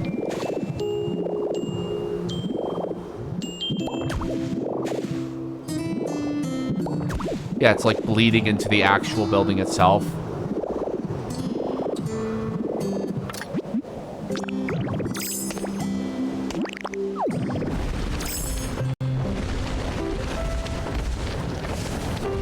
There we go. Make a door. Make an couple of elevator stations. Do I have enough for elevator stations? Do I need to make Tinka Gears? I might need to make Tinka Gears, chat. No, I have enough for 2.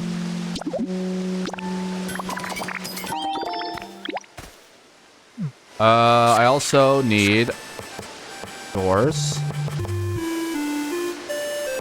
Should I go for automatic doors or modern doors? I think automatic might look better. I think they look nicer. You can get some, like, window panes.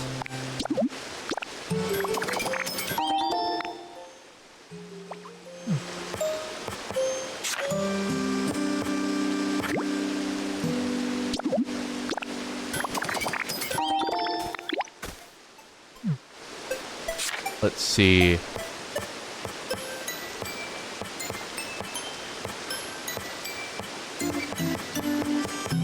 The fuck is this? Oh, iron pillar? Okay. I'm sure there's something I can do with that.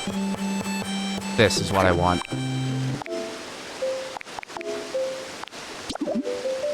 I need to make those yellow. Hi, Torchic.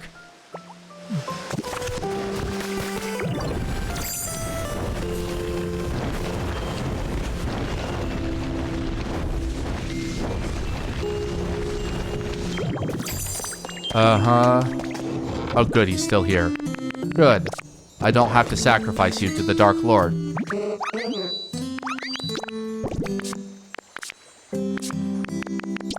Alright. I kind of want yellow.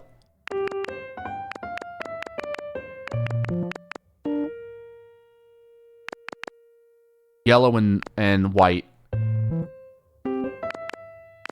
What if I had yellow, white?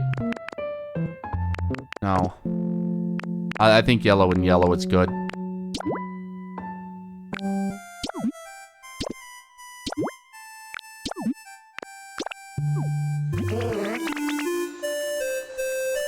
There we go.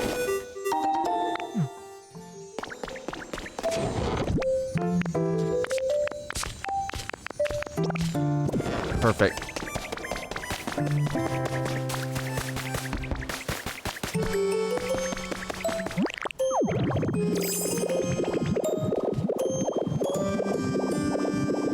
Wow, that sure does look fucked up. Like, at a distance. We should really, like, make that more irregular looking. Add in some, like, regular blocks and stuff. Some yellow blocks. Some kind, maybe, to this. Stairs.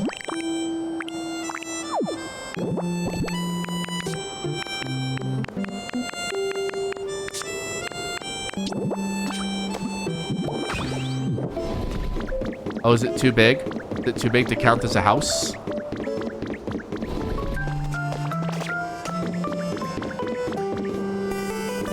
Why is this too big to count as a house?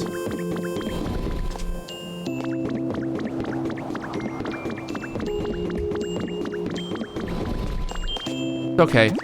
There's workarounds to that. The workaround is called just fucking putting their environment. Bullshitting an environment.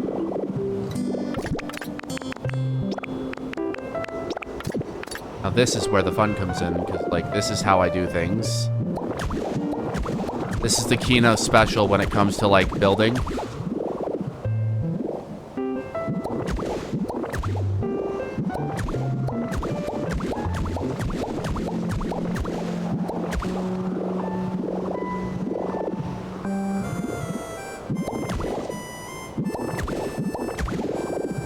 I put this shit... This is like Frank's Red Hot Sauce for me. It's like I put this shit on everything.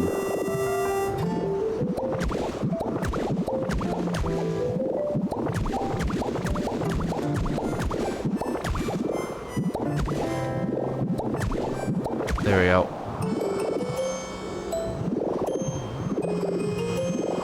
It just adds a bit of charm to it, you know what I mean?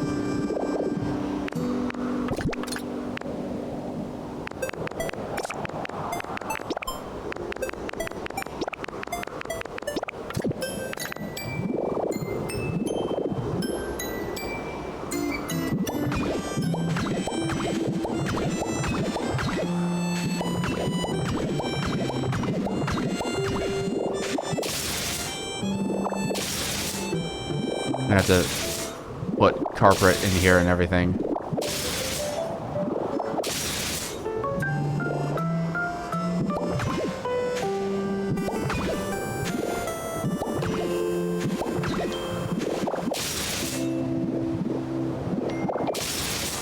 Now we just dome this shit.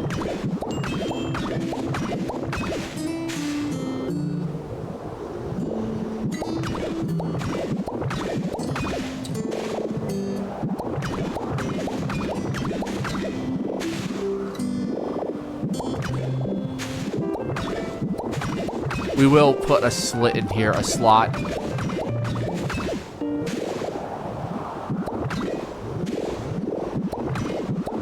Yeah, the house size limit is, like, not super good. I don't like it. I have to get carpet or something.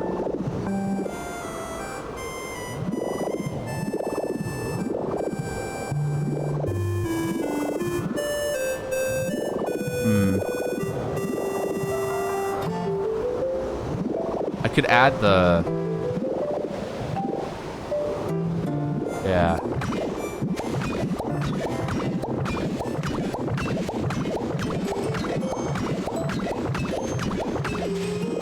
I'm gonna need to make more yellow ones. Shit. That's a pain in the ass.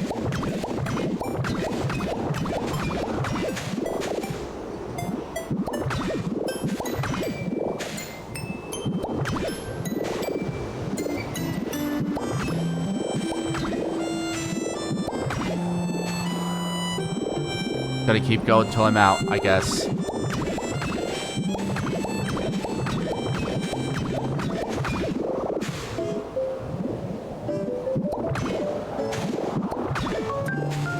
Yeah, they should double the house size limit in the next in an update.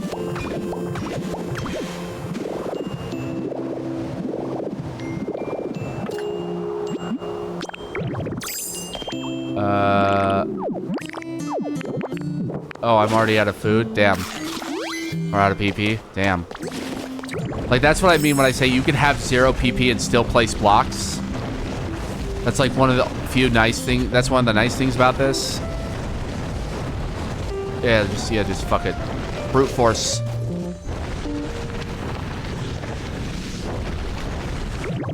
Hey, buddy, I need you. Don't touch that dial. You need to get the fuck back over here. I didn't say you'd go anything. You can go anywhere. Paint something for me, bitch.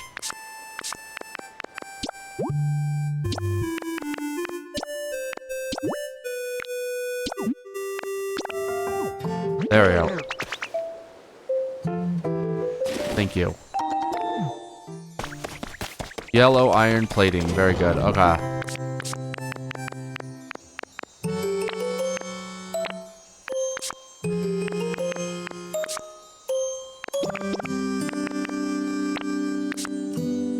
Yeah, I do need more blue paint. Shit.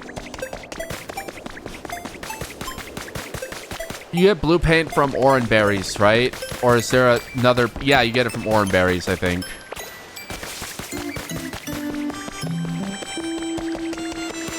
Because Rost berries give you cyan. Oh, no, you get them from Chesto, I believe, actually. I don't even think orange berries are in this game.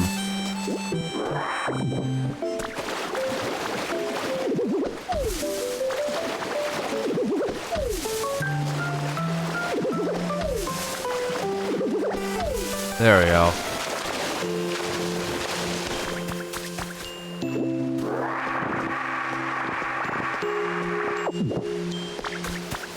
There.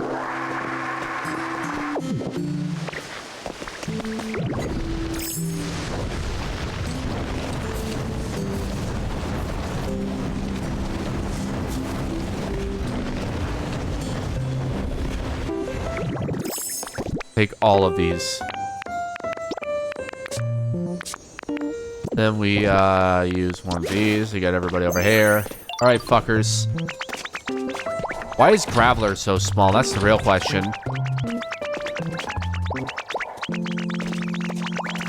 That's right, fuckers. Crush that oranberry.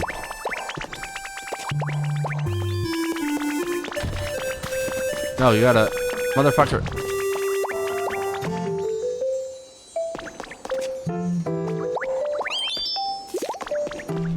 Fuckers. Do this. You stupid bitches.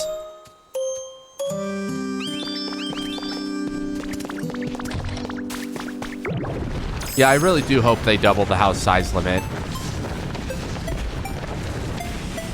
Like, I don't even think this is 10 by 10. I think this is less than that.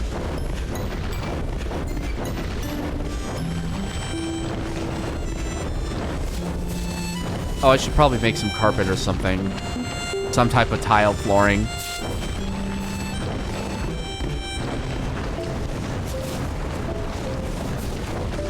Actually, yeah, no, I have a better.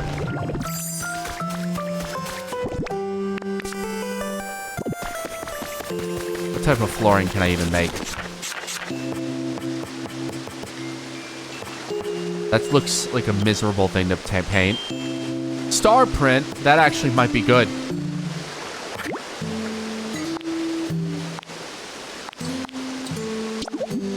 Star print might be cute.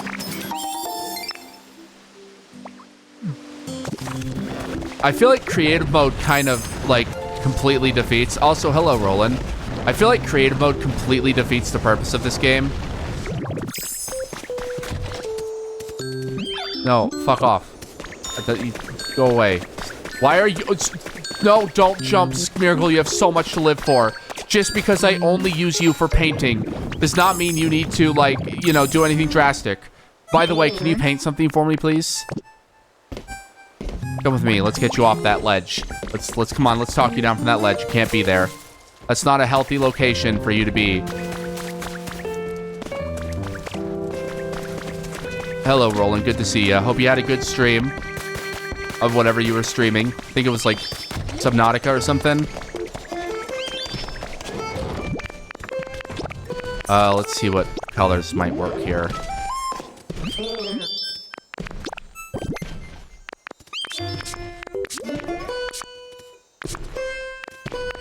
Where the there we go. Oh, it's just... That's terrible.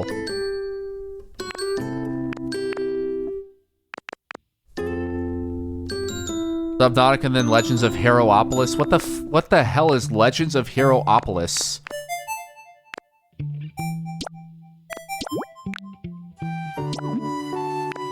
Oh, they don't even let you get a solid color on that paint job? Damn, that's god-awful. Hey, Sai, good to see ya. Welcome. Although you are a mod here, so who the hell... Is that Psycho?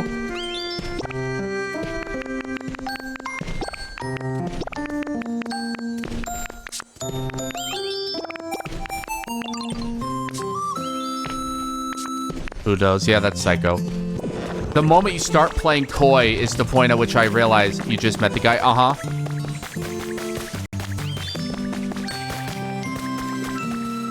Alright, get new here, of course. Of course, yeah, that's why you have the moderator sticker on you. That's why you're a moderator, man.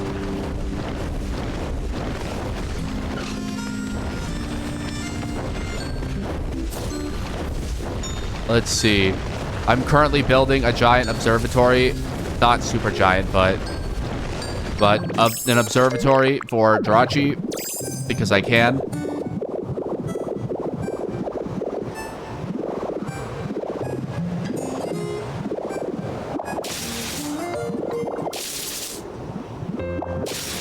There. No. Let's see. I gotta put a floor here.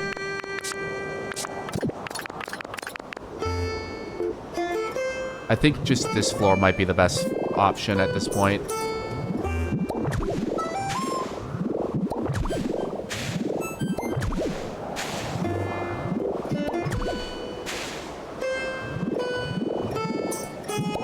Yeah.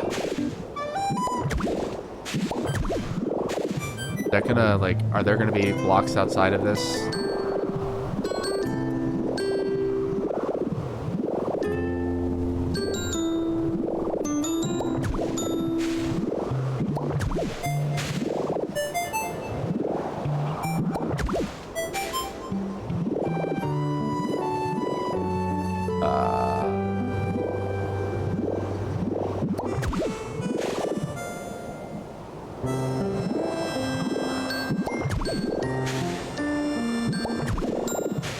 Let's see.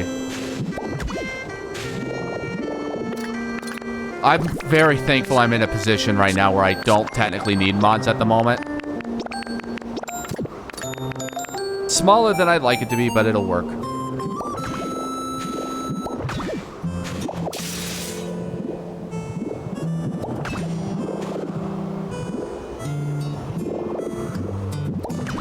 I never realized how brittle attack Deoxys is. Oh yeah, it has like, what, like 20 in each defense or something?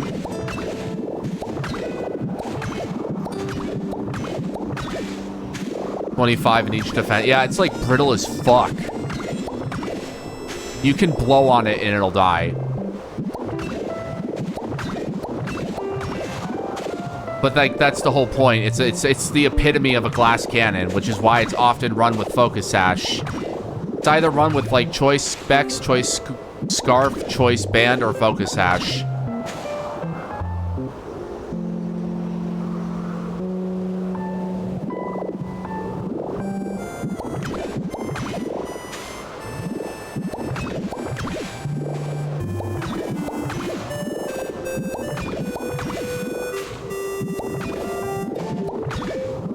Oh, I don't. Why am I doing that?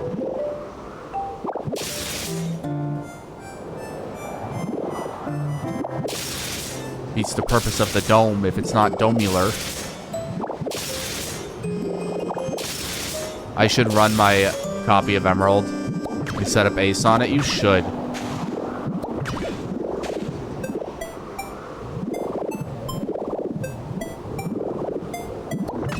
Oh, that's why.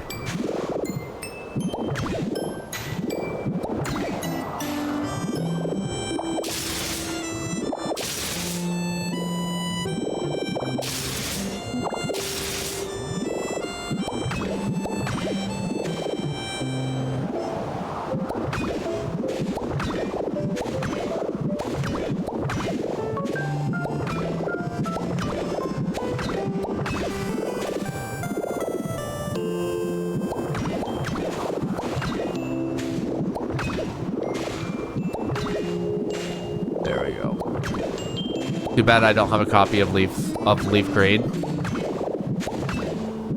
I mean, are you really missing all that much? It's Leaf Grade.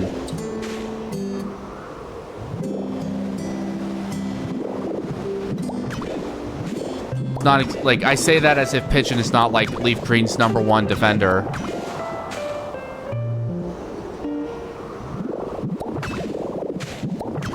But like, I have a very like difficult time going back to games that don't have the physical special split. I'm sure you guys are very well aware of this.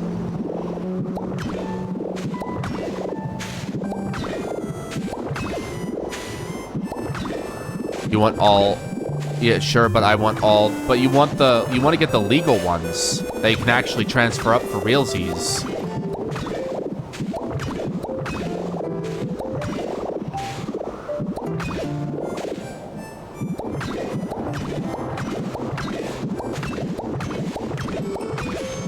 What do I need that for? Because it's for realsies.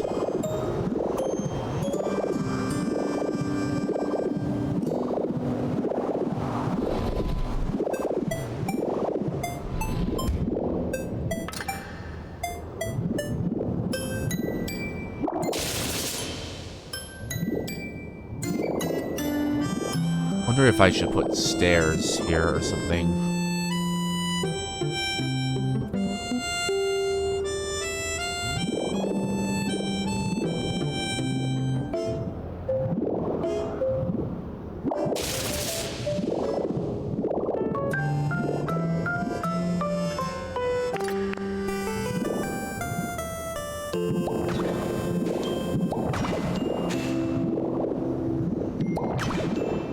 There.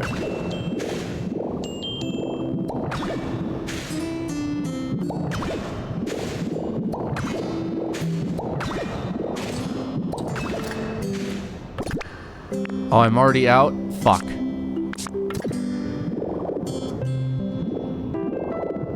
Illegal ones in FR and shit like Mew and Jirachi.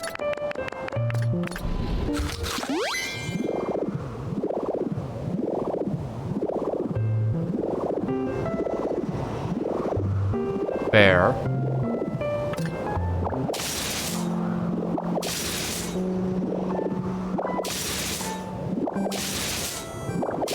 I'm actually going to be doing this because this is going to let...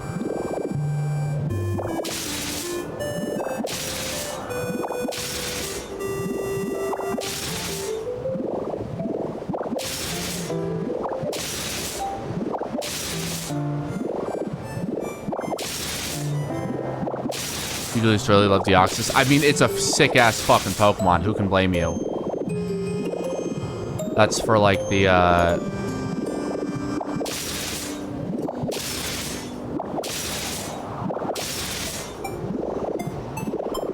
There we go.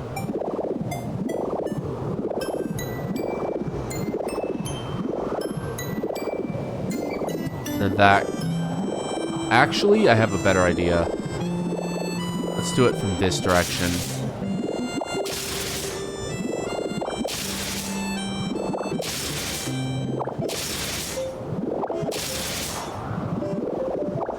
That way people can, like, look in from this direction and see,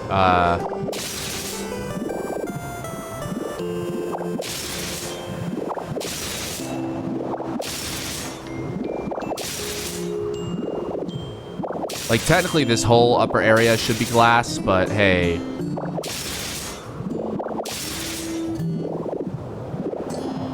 We'll select the small details, right?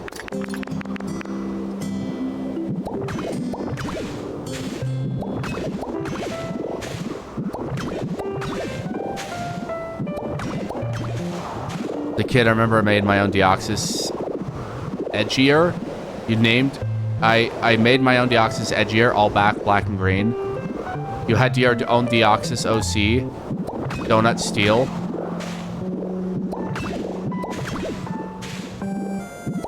That's incredible.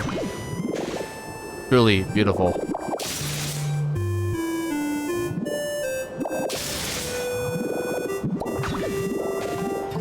What was this? Verxis? Why are you naming him like he's a fucking member of Organization 13?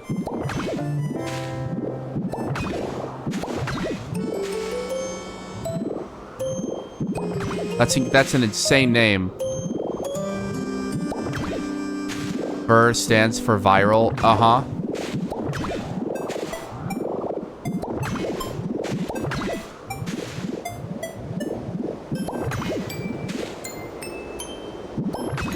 Okay.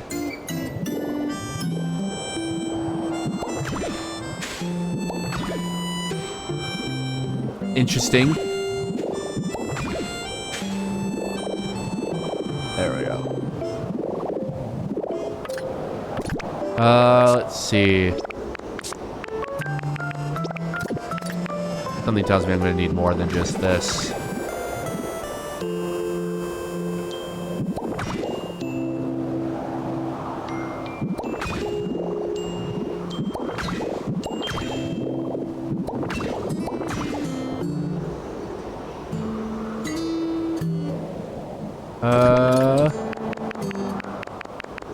It's too bad we don't have, like, glass physical blocks, right?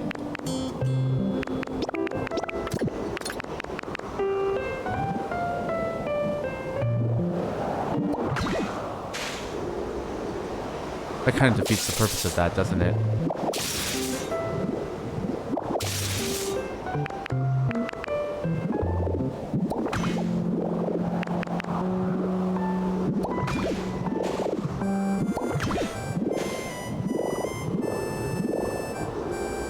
That also kind of defeats the purpose of that, doesn't it? Of course, it was some corrupted version of Deoxys created in a lab forcing it to evolve further, and it would basically attach to other Pokemon Venom style. Damn, that's straight up just Pokemon Insurgents. You just accidentally created a Pokemon Insurgent style fucking situation. Congrats. You would have been the edgiest Pokemon developer.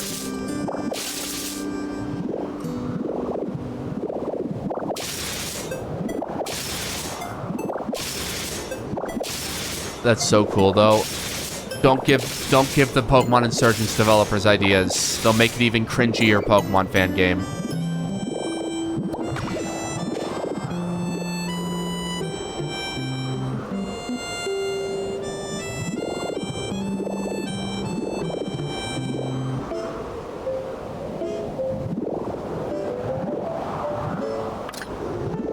Then I'll send them an email to spite you. Don't do that. That's a bad idea.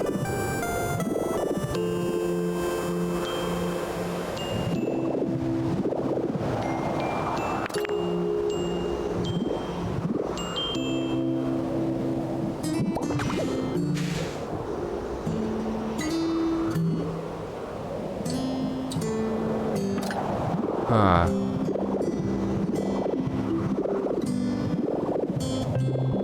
Not exactly how I imagined it, but hey, it looks good. Because that's not even anywhere close to cringe anyway. Alright.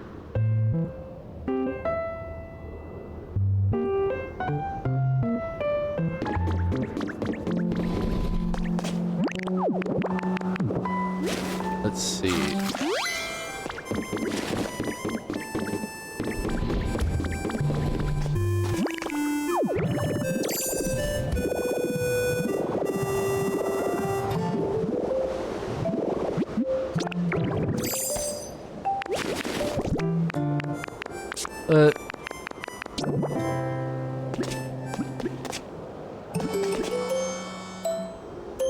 Oh, wow.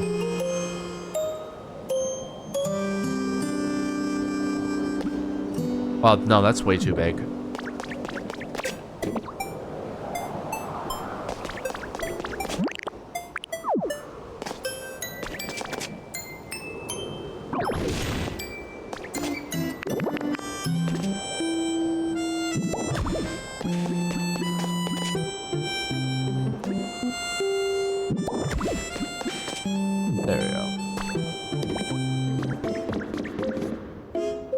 Make ladders there. Humans have human Pokemon going around killing humans because they're the real monsters. Isn't that literally just fucking Pokemon Insurgents as well? Is that that's straight up just from Pokemon Insurgents. I'm pretty sure that is like half the plot of fucking Pokemon Insurgents. Like there's like a Deoxys human hybrids running around killing humans and converting them into other Deoxys robot human hybrids. Unironically giving everyone Deoxys AIDS. Like, I'm pretty sure that's actually part of the canon.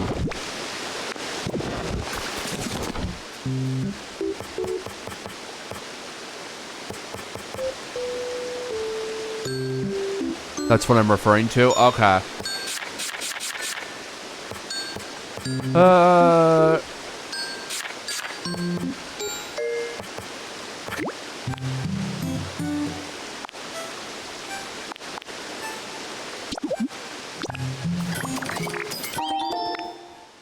Also, they had this legendary Pokemon who was literally just Sun Wukong that was unbeatable, so it was imprisoned inside tribes so that it can turn into a Pokemon. Because it's lost knowledge or something. Isn't that just literally Infernape? Isn't Infernape just Sun Wukong based on Sun Wukong or some shit?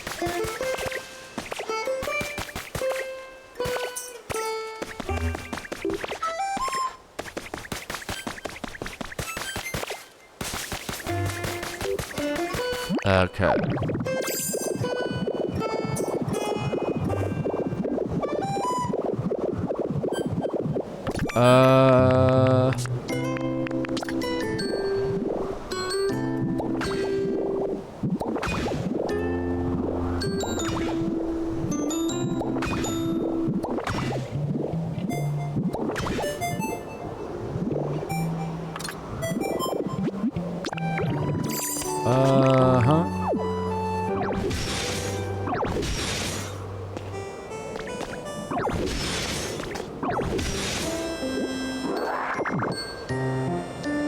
There we go.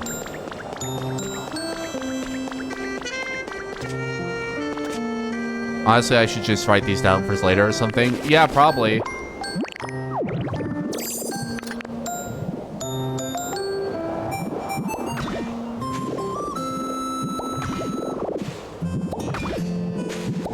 There we go. Have like a door here. And then this will have a telescope here or something. I don't fucking know. I should have made this 13 by 13. That's on me.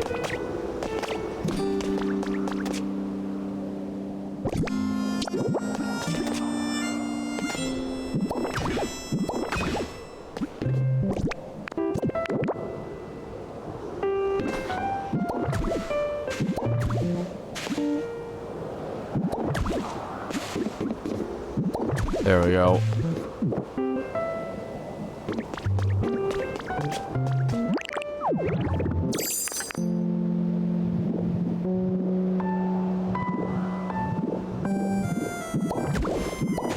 There.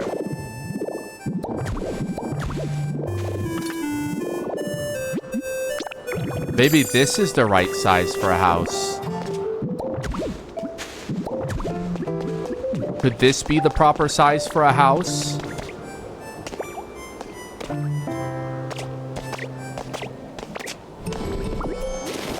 Oh, I love how I can just do that. That's useful.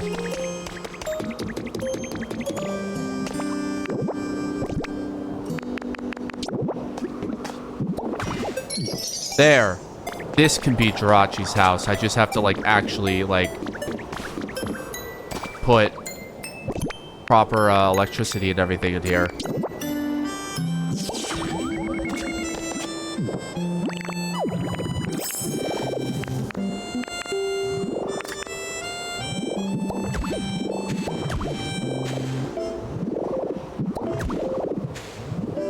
Yeah. You should write those down.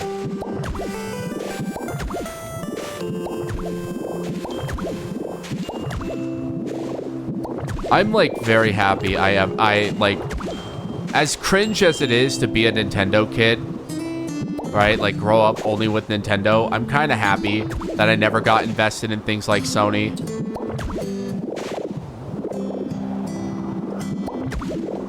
Like, man, these companies are dumb as shit. And I'm not going to pretend Nintendo isn't also stupid at times, but like with all the new news going on with like Microsoft, and Microsoft is selling like all of their fucking stuff.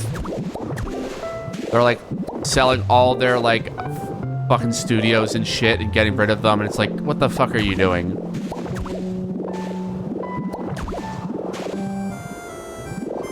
There.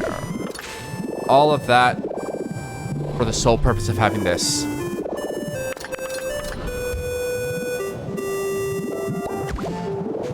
Perfectly reasonable, if you ask me. Did you read why? What's the, for Microsoft? What's the reason for Microsoft selling all their shit? Is that did they actually give a reason why?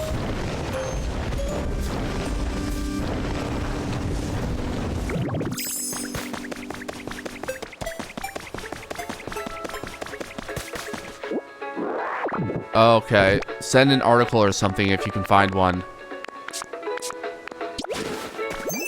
Starbab, come here. You must come with me. Don't worry, your habitat may be disappearing. It may seem like this is a horrifying event, but don't worry, just come with me. I have a totally healthy reason to be destroying all your shit. I know that like Quantic Dreams is like laying off. One of their games got canceled and now they're laying off like half of their like 150 staff. And all their like devs are like, dude, what the fuck? We need those staff members for like our Star Wars game that you keep pressuring us to make.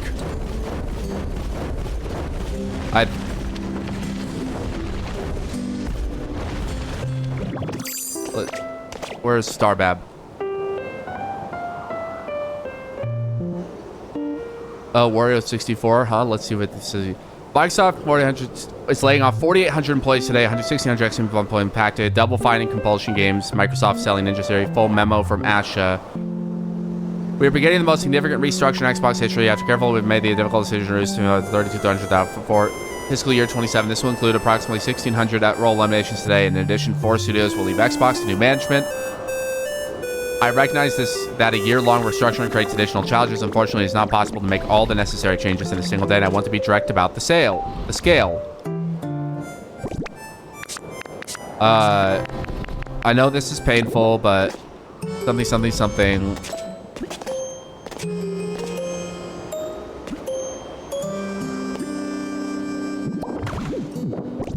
Hold on, I gotta put this up.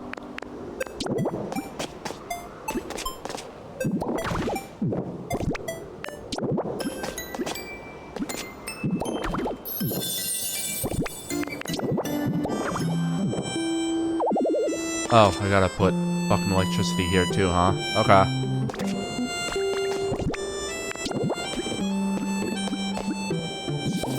There, you have electricity. This is your home now. Here's your home. Our business today is not healthy. We're operating at margins that are 3 to 10 times lower than comparable platform and publishing businesses. We enter Gen 9 with a smaller install base and a higher cost structure. To grow, we bet on Game Pass, multi-platform, and a broader portfolio of content. While those businesses have created meaningful value, they did not grow at a pace we expected. As that happened, our core business weakened, and we added more teams, more investment, more time, hoping for a better outcome. And now the industry is facing the most severe hardware crisis in history. We must reset Xbox. First, we will reset our content portfolio. Since 2018, we have aggressively expanded our studio portfolio, while the number of games created each month across the industry now impacts less than 10 years combined. We find ourselves competing with not only with larger publishers, but with smaller independent studios. It is neither possible nor desirable to own every great independent studio. We have also learned that we are not the best home for every type of studio. In the typical year, we lost 64 cents for every dollar we invested. As we reset Xbox, we will help independent creators successful by providing open developmental tools and resources and audiences to realize their vision. All right, I'm going to keep reading. Compulsion Games and Double Fine Productions will return to management and transition to independent studios with their IP, catalog, and run away for their next big games. Blah, blah, blah, blah, blah, blah, blah, blah, blah.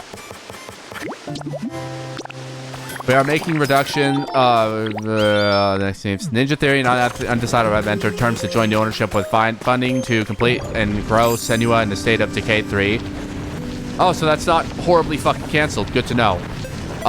In France, Arcane's management is beginning acquiring consultation with its works council to review potential strategic options. We are making reductions across other units, in some cases shifting investment to focus on higher priority projects. These changes vary in size across Activision, Bethesda, ZeniMax, Blizzard, King, Mojang, and the Xbox Game Studios. None of our first-party publicly announced games or projects are being canceled as part of these reductions. In addition, Mojang and King will now report directly to me. These two studios have increasingly become platforms and our largest by monthly active players. They bring critical geographic, demographic, and differentiation to Xbox. Second, we will reset our platform. Jesus Christ, all this language.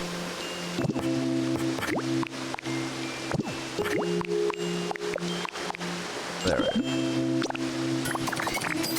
We know that great technology gets better when it gets simpler, not bigger. Today, in some parts of the company, work passes through as many as 14 layers of management. Jesus Christ. Our platform teams are 40% larger than they were at the start of this generation, even as our player base and player time have declined. The complexity has slowed decisions, blurred accountability, and made it harder to deliver to players. As we reset Xbox, we will simplify. We will reduce management layers to no more than 5, and where possible 3. We will deliver success through a flatter organization that is built around makers and find individual contributors focused on building. Player coaches, leaders who remain deeply involved in the work while developing their teams, and directly responsible individuals, DRIs, who own key decisions and outcomes. Okay, the key decisions and outcomes, and we will streamline how we work across our tools with a cleaner code base, shared services, and 50% reduced vendor spend. Third, we are resetting how we operate. Let me just move over to this one here. As Xbox grew our headcount, we became more fragmented. Teams, studios, and functions often operate independently, and it became harder to work towards a shared goal, make the right trade-offs, and get things done. For the first time, we are establishing a chief operating officer with end-to-end P&L responsibility across content, hardware, platform, and services. Helen Chang has been promoted to this role and will report directly to me. Over nearly 2 decades at Xbox. Helen has... I'm trying to multitask. Helen has helped build some of our most important businesses. From Xbox Live to leading Mojang and the Minecraft franchise. She will bring live to leading... she will bring our business together under one operating model, making sure we make clear investment decisions, learn from our successes and failures, and hold ourselves accountable for results. Thank you, Dave McCarthy, who is retiring after 17 years with Xbox. Dave has played a defining role in building the platform that millions of players rely on every day and has been a trusted partner through many of the biggest moments in Xbox's history. We wish him all the best. These changes are about a bigger future for Xbox, not a smaller one. The next decade of gaming will be a target, larger, more global, and more creative than anything we've ever seen before.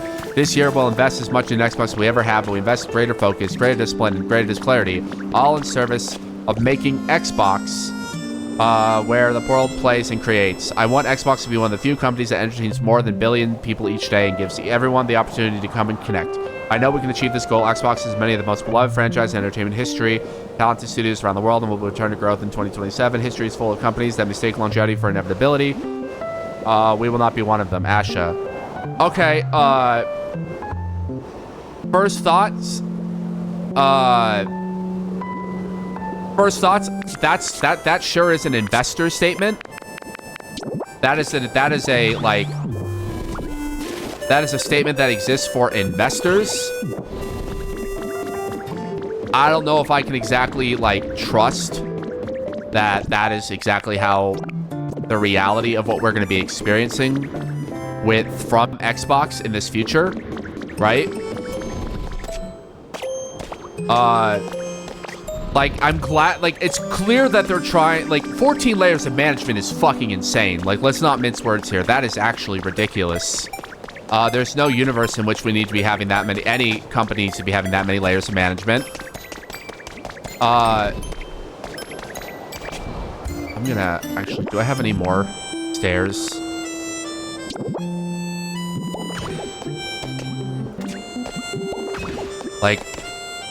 I'm glad they are taking accountability for their idiotic 50 Shades of Management. It really fucking is. Holy shit. Christ.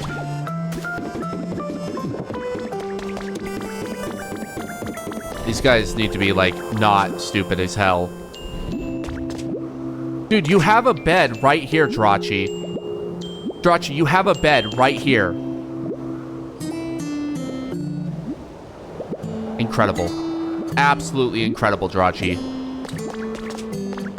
The new Xbox CEO has been doing some fascinating good changes when she was expecting to destroy everything. It's kind of surprising. Yeah. That statement is well and good and all, but it also needs to be backed up with action. So we need to see what the future is gonna hold for Xbox, because that doesn't they can say that all they want, but they also need to, make, actually hold themselves accountable to completing that.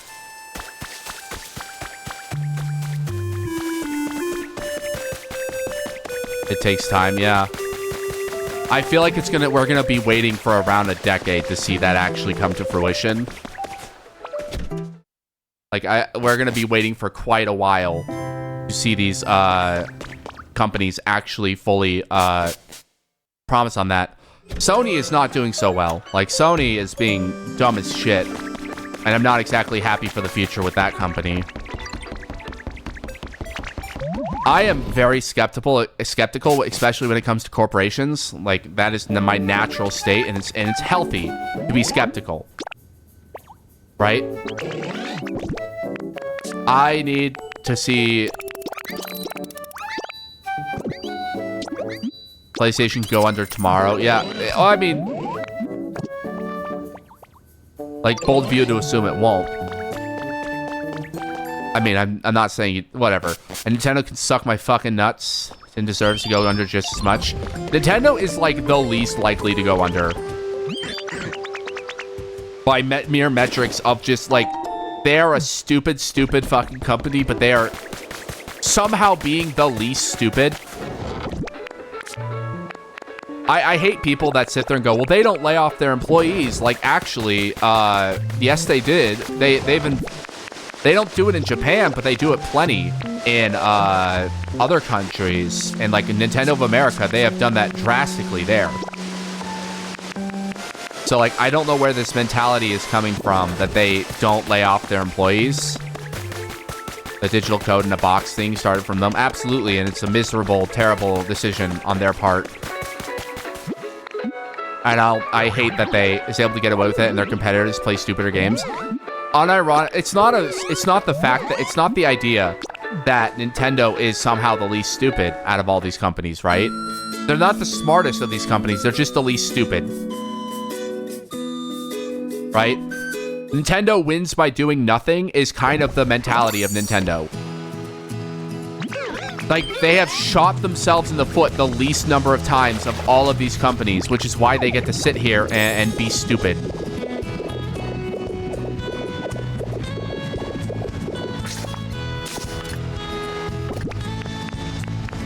I already read an article about this, but recently they actually, let's see. I gotta just get rid of a whole bunch of shit here. Chat, give me a second.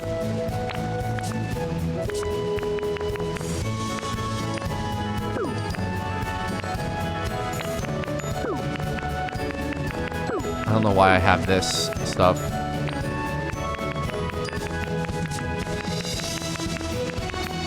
Alright. That is the only reason I went all the way over here.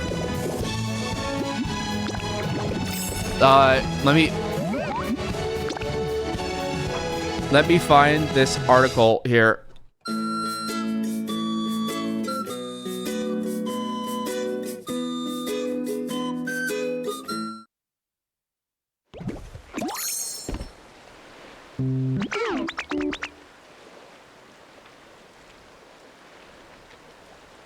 There we go. Here we go. This is the important article that I think will bring a lot more context into this.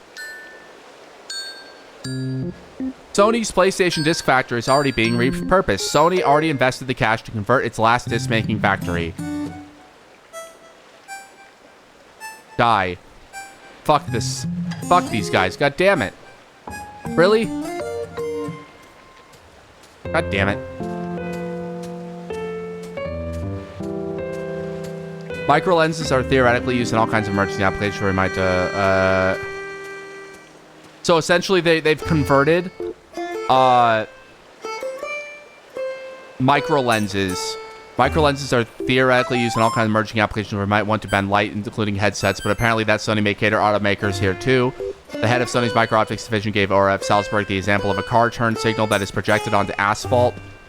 They're also leading a revolution in AI data center infrastructure, even replacing copper components while scaling up. So it's the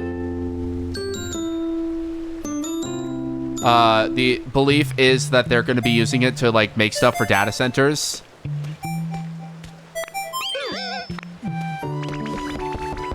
Sony would tell them they were making record profits digitally, and Sheldon was like, "Oh, bro, why are you making discs?" I wonder if they're going for like whatever you call it.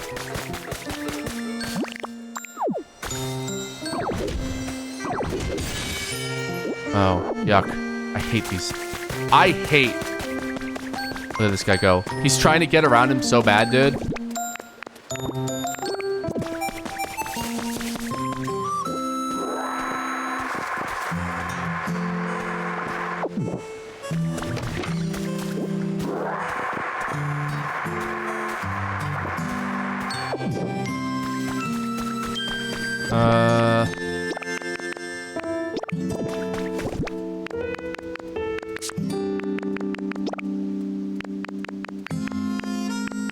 Why the fuck is all of this shit in here? You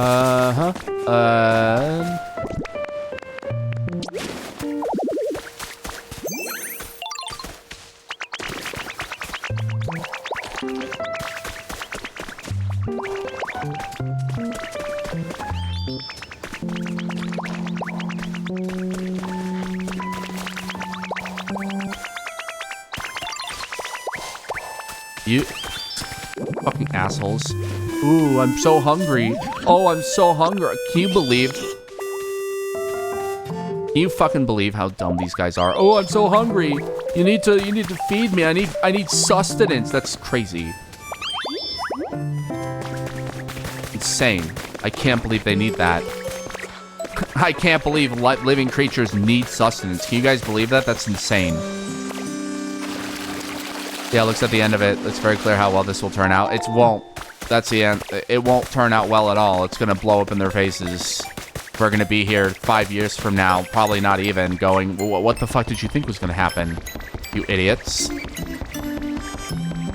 Like, I think people also need to recognize that digital archiving is just important as having physical copies. Like, we need to be pushing for more than just, like, physical copies of games. We need to be pushing for digital archives as well.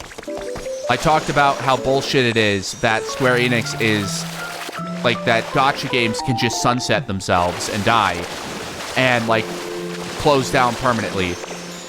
Like, Square Enix's Final Fantasy VII, whatever it's called, their, like, live service game is being shuttered. I think it hasn't even been around for, like, 5 years, I think. Right? It's ridiculous that the games like that can just be completely thrown into the trash forever. Come 2020, PC's player base would have grown exponentially. PlayStation's numbers will be gone, so will Xbox. Nintendo will barely survive for being the only competition to Steam. That's why disc modding X are... Yeah, exactly. We're also running into this problem. Like, you look at the Steam machine, right? Like, the Steam machine is obscenely expensive, and that's obviously because of the current state of the industry being, you know, AI being just dog shit. AI being, like, horrible. Like chips and everything being so damn expensive and in demand.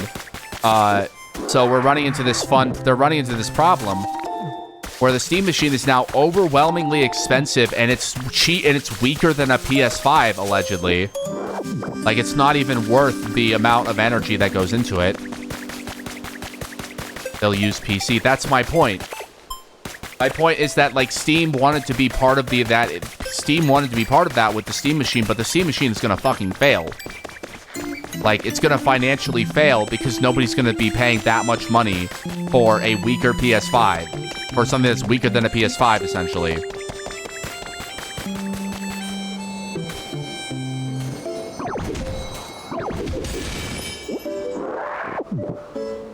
Mysterious Slate. Oh, that's useful. I can use that. Steam will survive regardless. Oh, yeah, Steam will survive regardless, of course. And, like, it's just that the Steam machine itself is going to be a critical failure. And it's not their fault that, like, you know, everything bad is because of AI right now. That, like, everything's getting fucking turned to shit. It's not like it's their fault.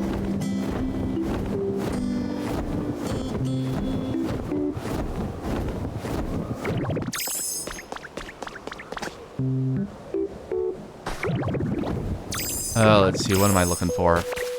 Where am I looking to go here?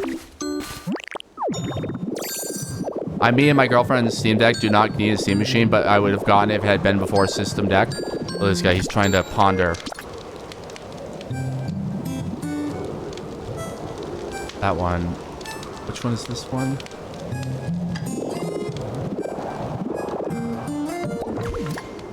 One step closer to Mew. Actually, we're getting very close to Mew in this area.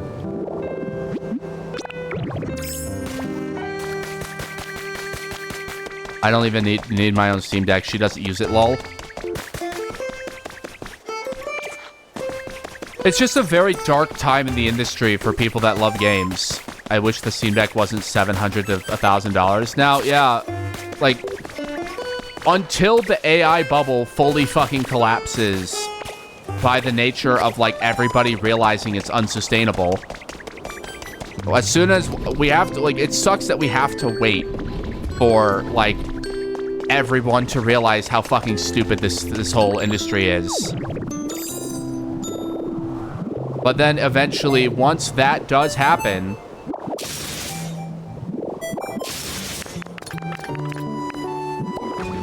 then we might be able to get into a position where, hey,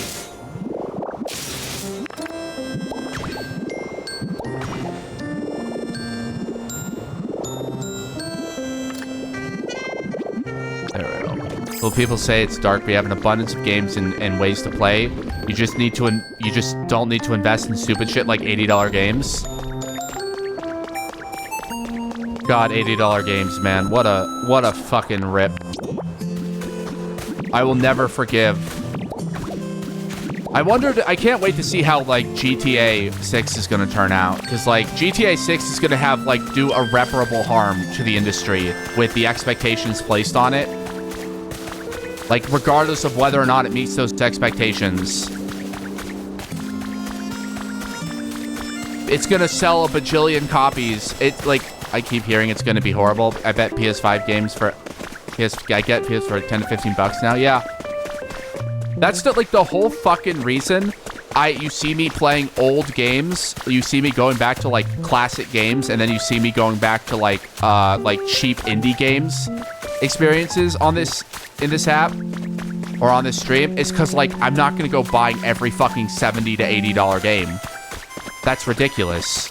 I'll get a $10, $15, $20 game, and then I'll play it. Right? But I'm not going to go buying, like, $70 games. AAA games are boring. AAA games are boring. Usually. They tend to be, yes. They're very formulaic they get to a point.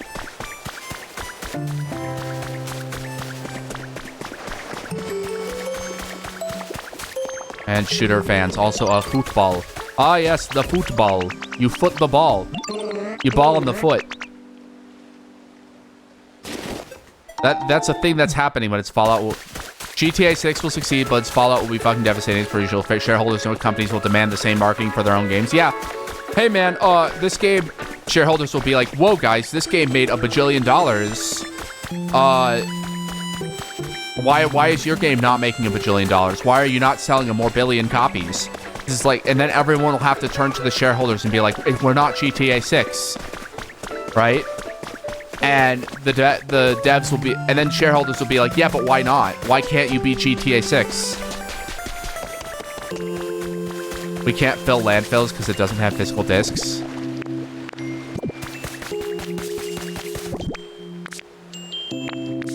Like, it's gonna be like an actual fucking disaster.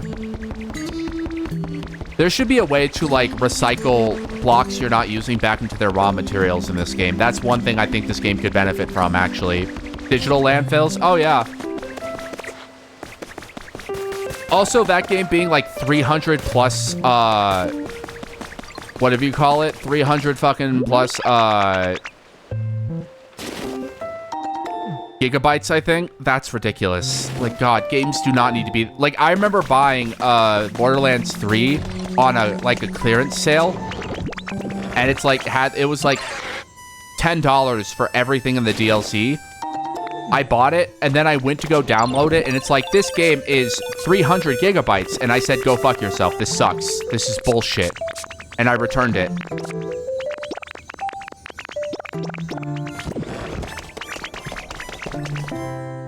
I returned, like, I just straight up returned Borderlands 3 because I'm like, that's too big. That's ridiculous. That's absurd. Why would anybody want to do that?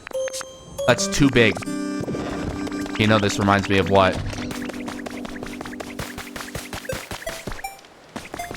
We need to make... Look, people will wait for it to go on sale regardless, and I can almost guarantee they'll debate selling it on disc. I kid you not. Physical game only, so it's 1% of the game on disc. Yeah. Exactly.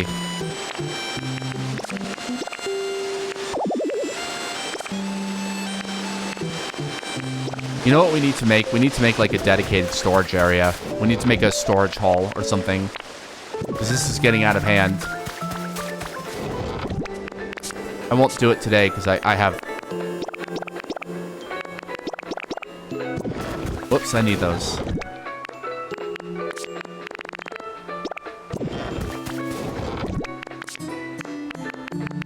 There we go.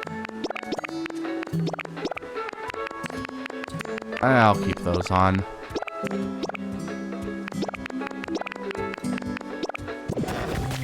Have you heard about Vulko? What the fuck is Vulko? No, I have not. Let me Google that and hopefully not get horrible amounts of porn. Oh, this is the Love of Deep Space shit. Yeah. Yeah, this is like, basically they announced a character and then they later said that they would not make him into a into like a romanceable character or some stupid shit. Yeah, so I started the game for him and I've been experiencing it as it happened, as the drama happens. Where did you get the 300 gigabyte number from? Rumors. I don't even think it's true. But, like, rumors of... Oh, it's 150... Industry analysts and leaks heavily suggest the launch size will likely be 150 and 250 gigabytes. With expansions, it may hit 300 plus. I will say, apparently there are, like, some areas of the game will not be available unless you get like the deluxe version.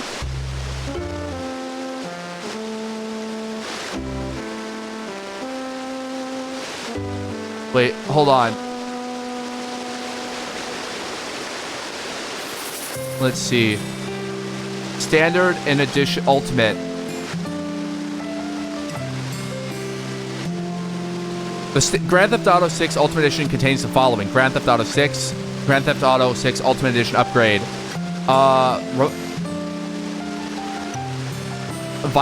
Jesus Christ, a whole bunch of different fucking salons, a whole bunch of different clothing stores and garages and tattoo parlors and mod shops. That's fucking insane. That's bullshit. And like, the Vulko thing is more than that. Basically, the fans who didn't want him reported some issues with the game, such as the use of 701 mongering about wolf analogs and used by misogynists in otome games are close to being illegal in China. Wait, what the fuck is use of 731? What the fuck is 731? What does that mean?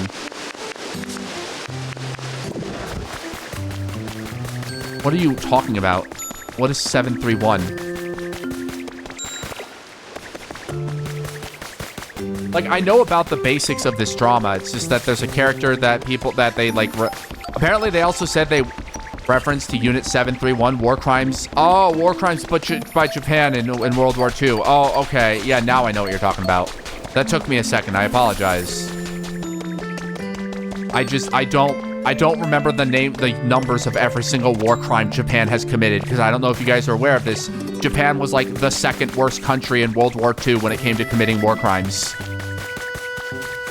Japan committed a lot of them. Vulko is basically the scapegoat. Oh. Okay, fun. That's definitely not stupid at all.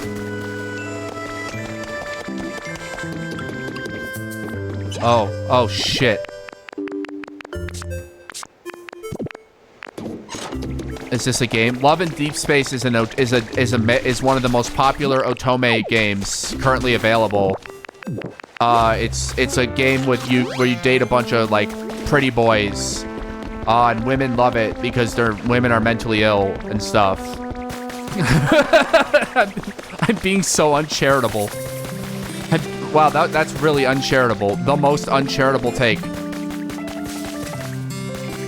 No, but like, I don't know. It's just some fucking dating game for women. Like, genuinely, I don't know that much about it. I started it to be platonic with everyone.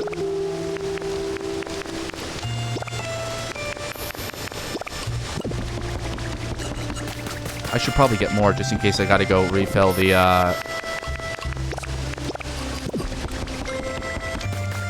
But people focus on Hot Man. I don't know anything about it. All I know is that a lot of women are fucking crazy about some of the men in that game.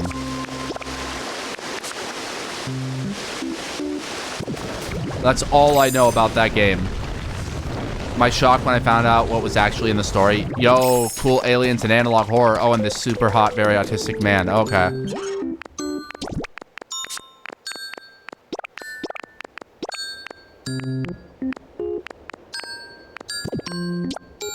There we go. That should put all the lights back on and all the power back on over here. I should probably go check the other power source. Make sure we don't have any big fucking problems over here.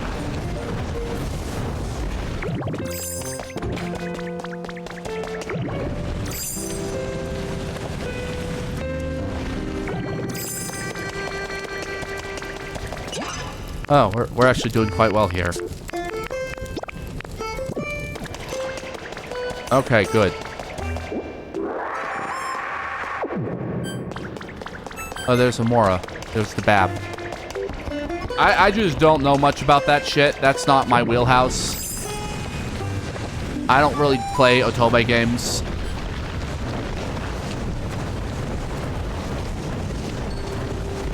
I'm not usually a big fan of Super Bishi Boys. Or whatever the fuck they are.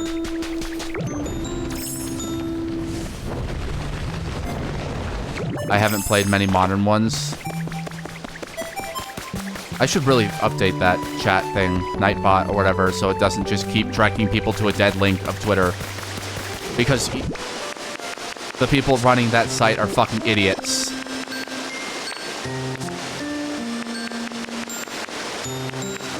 Alright.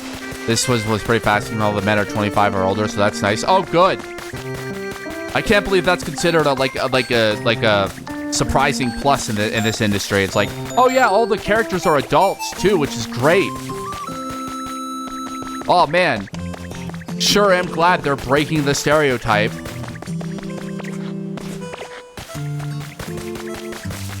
There's way too many kids. Yeah, that's I don't like that. That's a problem. Oh yeah, I did make this a while ago, chat. Cute little diner place. I've pretty much done everything I wanted to do. Disney is the worst for it. Oh, of course. Oh, did you hear about the fucking anime Bishi Boy fucking Mickey Mouse that Disney made?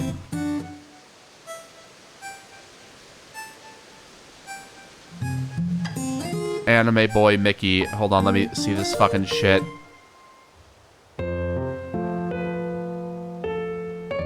This fucking bullshit. Where is it?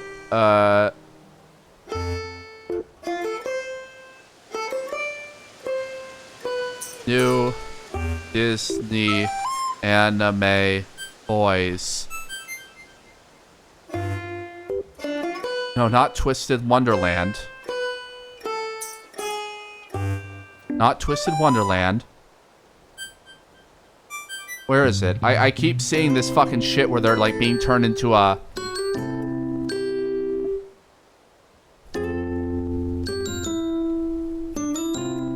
Disney...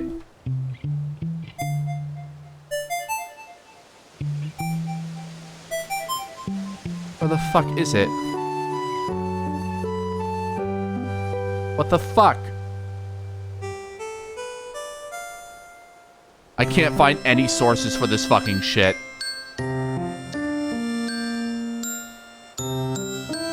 Here's a fucking, oh god, that's disgusting. I found an article that, like, has from 2025 of Mickey Mouse being an anime girl, but, like, that's not exactly what I was hoping for. The Queen of Hearts is one of the most popular guys, and he looks like 10. Oh, no. Jesus, ew. Ew, that's disgusting. No wonder they won't release that shit in the West. Because everyone will play it and be like, ew, you guys are freaks.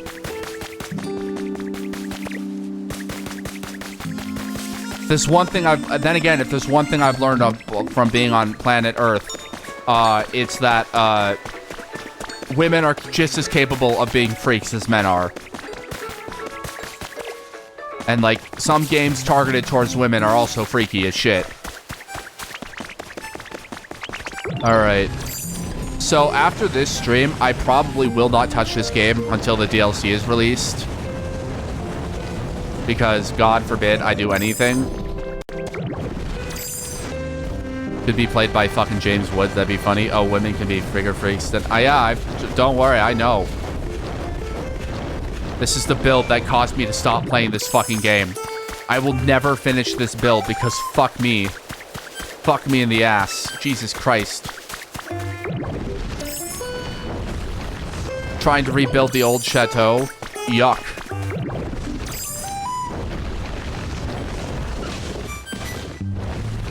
Alright.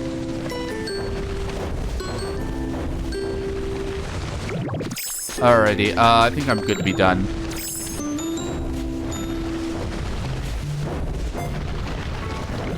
Women are freakier than men. Women got us beat. I don't know. I think I think they can be on equal terms, if not freakier. Oh.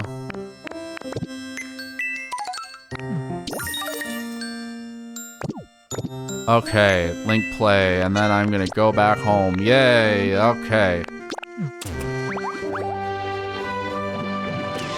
Alright. Until the DLC comes out and that new area comes out, I think in like August, this will probably be the last stream of this.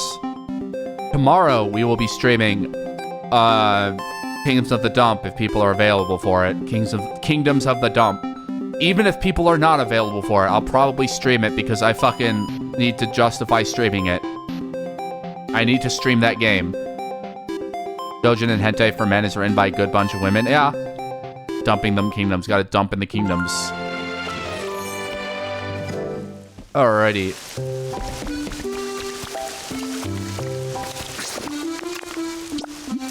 Oops. We're gonna save and quit.